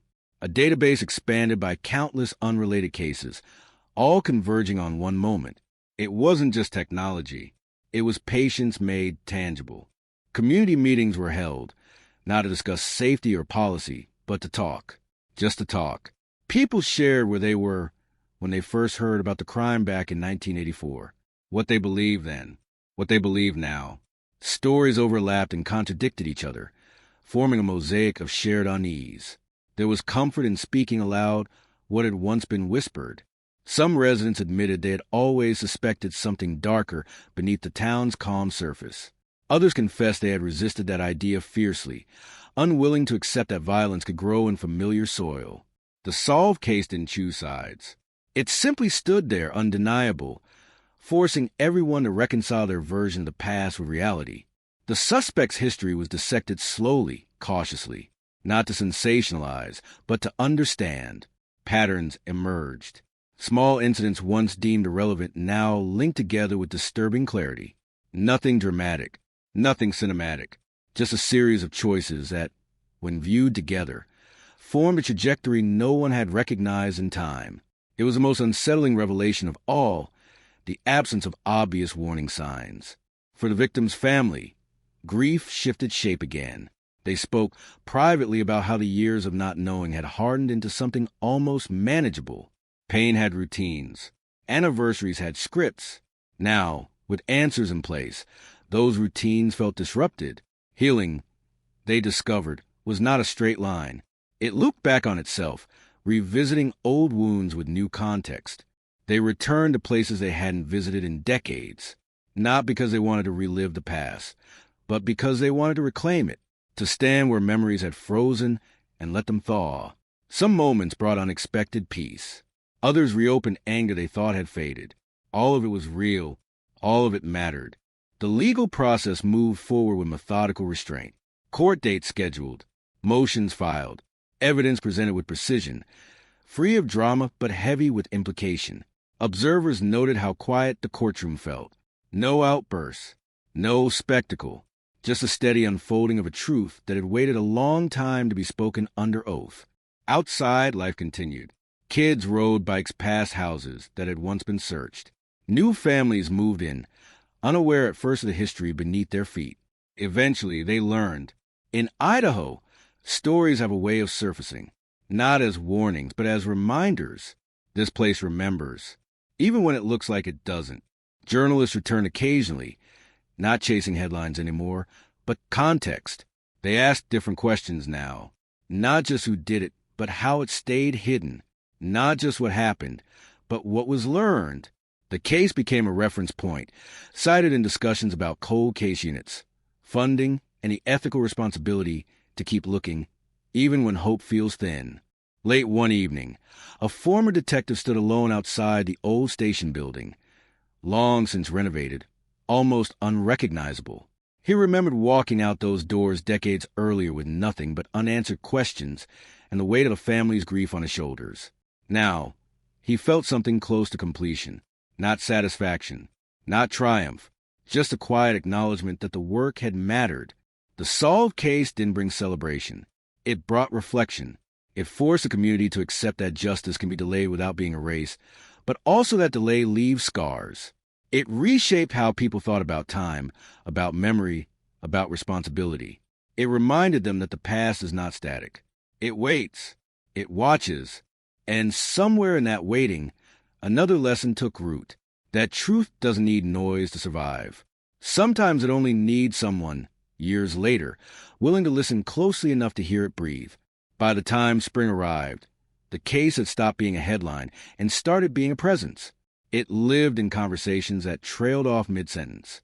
in pauses during church sermons, in the way people glanced a second too long at familiar faces in the grocery store. The announcement had ended the mystery, but it had not ended the reckoning. Idaho had answers now, and answers are heavy things. They settle into a place. They demand space. The town looked the same, but it moved differently. There was a subtle caution in the air, a collective awareness that certainty can be fragile. People who had once spoken confidently about how well they knew their neighbors now chose their words more carefully, not out of fear, but out of humility. The case had taught them that proximity does not equal understanding, that evil does not announce itself, that silence can be convincing. The courtroom proceedings advanced, each session adding another layer to the story. Testimony was clinical, precise, stripped of emotion by necessity. Dates, distances, fibers, DNA profiles explained in language designed to withstand scrutiny. But beneath the formality, tension hummed. Everyone in the room understood the significance of what was happening. This was not just a trial. It was a confrontation between past and present. Witnesses aged by decades took the stand, their voices carrying the weight of time. Some struggled to remember details. Others remembered too much. Their accounts overlapped imperfectly, forming a fractured mirror of a night that had refused to stay contained in history. Every word felt like an excavation, careful not to disturb what had already been unearthed.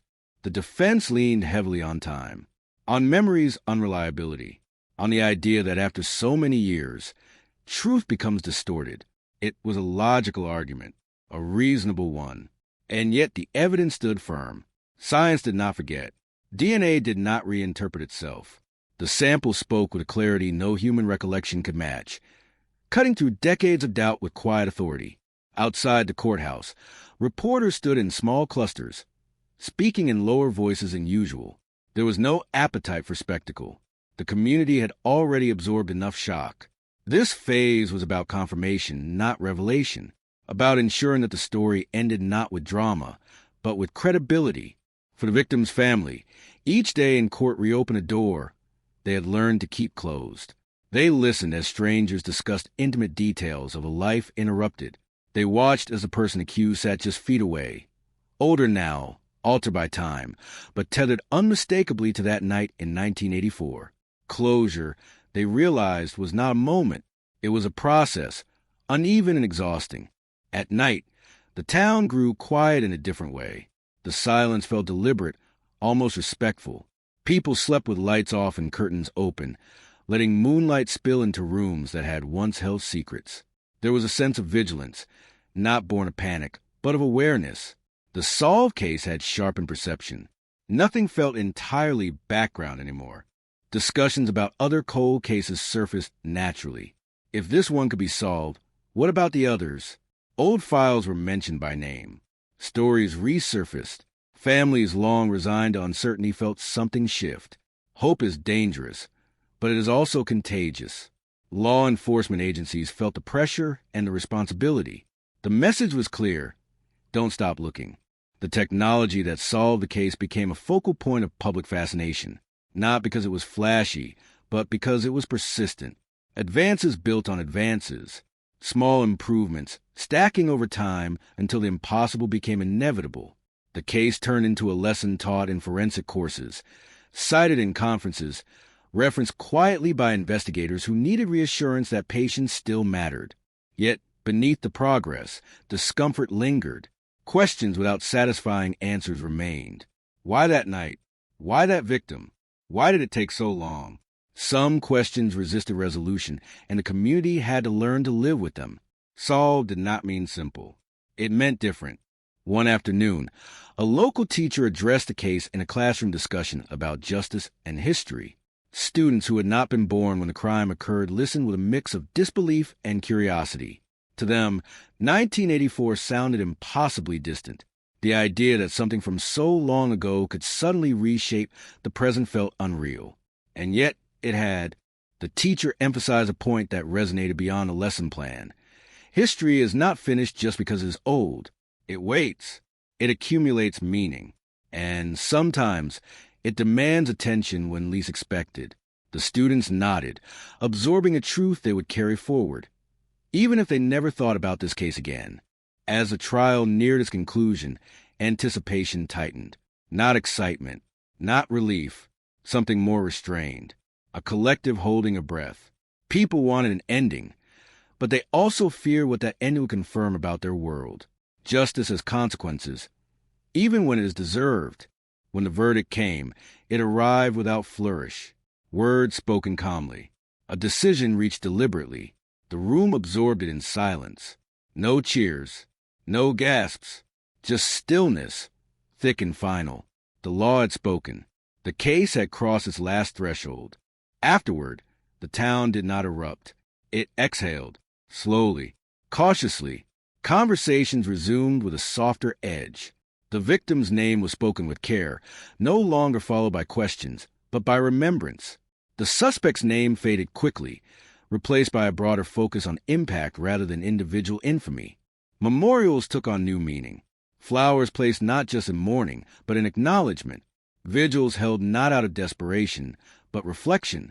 The solved case became a point of reference, a marker in the town's collective timeline, before and after.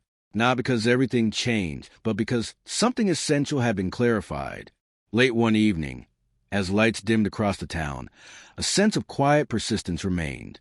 The case had ended, but its lessons continued to circulate. Trust, once assumed, was now earned more carefully.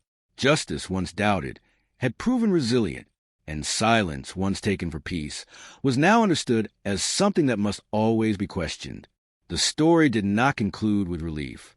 It concluded with resolve, a recognition that the past is never truly past, and that truth, no matter how long it waits, has a way of stepping forward when the world is finally ready to face it. In the weeks that followed the verdict, life in the town resumed its routines, but the rhythm had changed. It was not louder, not quieter, just more deliberate. People walked with a subtle awareness that something permanent had occurred, something that could not be undone or unseen. The case was no longer an open wound, but the scar was undeniable, visible in the way conversations now paused before certainty, in the way assumptions were held at arm's length. The courthouse emptied. The reporters moved on, and yet the story refused to leave. It lingered in archive footage replayed late at night, in long-form articles dissecting timelines and decisions, in podcasts that slowed the narrative down and asked not what happened, but how it was allowed to remain hidden for so long. The case became less about a single crime and more about the anatomy of silence. Law enforcement agencies across the state quietly reviewed their own unsolved files. Boxes were reopened. Evidence logs were rechecked. Samples once thought too degraded, too compromised, too insignificant were reconsidered. The lesson was clear and uncomfortable. Progress does not erase responsibility. It multiplies it. Every advancement raised the same question. What else had been missed? For the detectives who had worked the case in its final years, there was no celebration, only a subdued acknowledgement that the job had been done, and an understanding that it had taken longer than anyone wanted. Some of them visited the original crime scene alone, not officially, just to stand there and let the timeline collapse inward. The place felt smaller than memory, less dramatic, almost ordinary, which somehow made it worse. The victim's family retreated from public view, choosing privacy over commentary. Their grief had already been consumed by decades of speculation, and now belonged only to them. Closure, they learned, did not arrive with a verdict.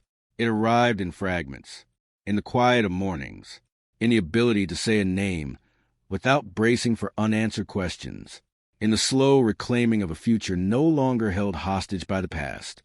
In town meetings and informal gatherings, the case was referenced cautiously, almost respectfully, not as gossip, not as warning, but as context, a reminder that communities are made of layers, and that familiarity can blur perception. People began to ask better questions, not just about crime, but about accountability, transparency, and the cost of assuming that nothing is wrong simply because nothing appears to be. A local journalist published a final piece months later, not breaking news, but reflecting on impact. The article avoided sensational language.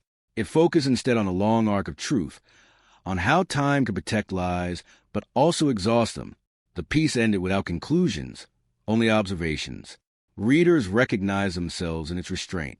The school curriculum quietly updated, not with the details of the crime, but with discussions about critical thinking, evidence, and the importance of challenging narratives that feel too comfortable. Teachers framed it as civic awareness, but students understood the subtext. This had happened here, not somewhere else, not in theory. Technology companies and forensic experts cited the case in professional circles, not as triumph, but as responsibility realized late. The DNA match that broke the silence became a symbol, not of inevitability, but of patience intersecting with persistence. The science had waited. Humans had to decide when to listen. Meanwhile, the person convicted faded from public consciousness faster than expected. There were no follow-up interviews, no attempts to reclaim a narrative, just a quiet removal from the world they had once blended into. The absence felt appropriate. The story had never been about them alone. It had been about what happens when truth is delayed. Seasonal changes continued without ceremony. Snow fell, melted, returned again. The town endured as it always had, shaped by forces both visible and unseen. But now there was a shared understanding, an unspoken agreement to remain attentive, to notice inconsistencies, to ask one more question than felt polite. At night, lights still glowed in windows, and people still locked doors more out of habit than fear. But the darkness outside no longer felt like an empty space. It felt inhabited by memory, by knowledge hard-earned. The solved case had not made the town safer in any measurable way, but had made it more honest. Years from now, new residents would arrive, unaware of the full weight of the place. They would hear fragments, half-stories, references without detail. And slowly, if they listened, they would understand that this was a town that had learned something the hard way, that certainty is fragile, that justice is patient, and that silence is never proof of innocence. The case did not echo loudly anymore. It did not need to. Its presence was embedded, woven into collective awareness like a low-frequency signal, always there, always reminding, not of fear, but of responsibility, not of horror, but of vigilance. And as time continued its steady advance, carrying the town further from 1984 and closer to futures yet unnamed, one truth remained fixed and unyielding. The past does not disappear when ignored. It waits, it watches, and when it finally speaks, it changes everything that follows. Time moved forward, as it always does, but it did not wash the case away. It settled over it instead, like dust on a photograph that no one dares to throw out. The final chapter was never about headlines or verdicts or press conferences. It was about what remained when the noise was gone, when the microphones were packed away, when the town was left alone with the truth it had waited decades to hear. Years passed, and the story slipped from daily conversation into something quieter, heavier.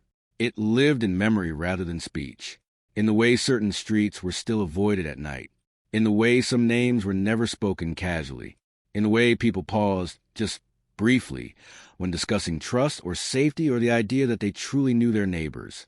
The case had ended on paper, but its imprint refused to fade.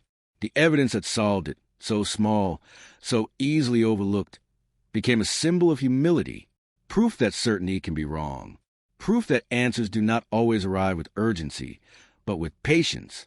The truth had not burst through the door. It had whispered, waiting for someone willing to listen long enough. And when it finally did, it shattered a version of reality that had been carefully maintained for years. For the community, the shock was not only in who was responsible, but in how close the truth had been all along, how it had lived alongside them, unnoticed, shared grocery aisles, shared sidewalks, shared time. The realization was devastating, not because it revealed evil, but because it revealed how easily it can hide behind normalcy. There was no clean ending, no moment where grief was erased or fear was undone. Instead, there was acceptance, a slow, difficult acknowledgement that justice, even when delayed, still matters. That truth, even when painful, still heals more than silence ever could. The case taught the town that unresolved questions do not fade with time. They deepen. Some nights, when the streets were quiet and the wind moved through the trees just as it had decades earlier, people thought about how long the truth had waited, how many birthdays had passed, How many seasons had turned? How many chances there had been to look closer? And in those moments, the weight of it all felt unbearable, yet necessary. The victim was no longer defined by mystery alone. Their name was no longer attached only to questions. It carried resolution now, however incomplete, however late. And that mattered. It mattered to the family. It mattered to the town.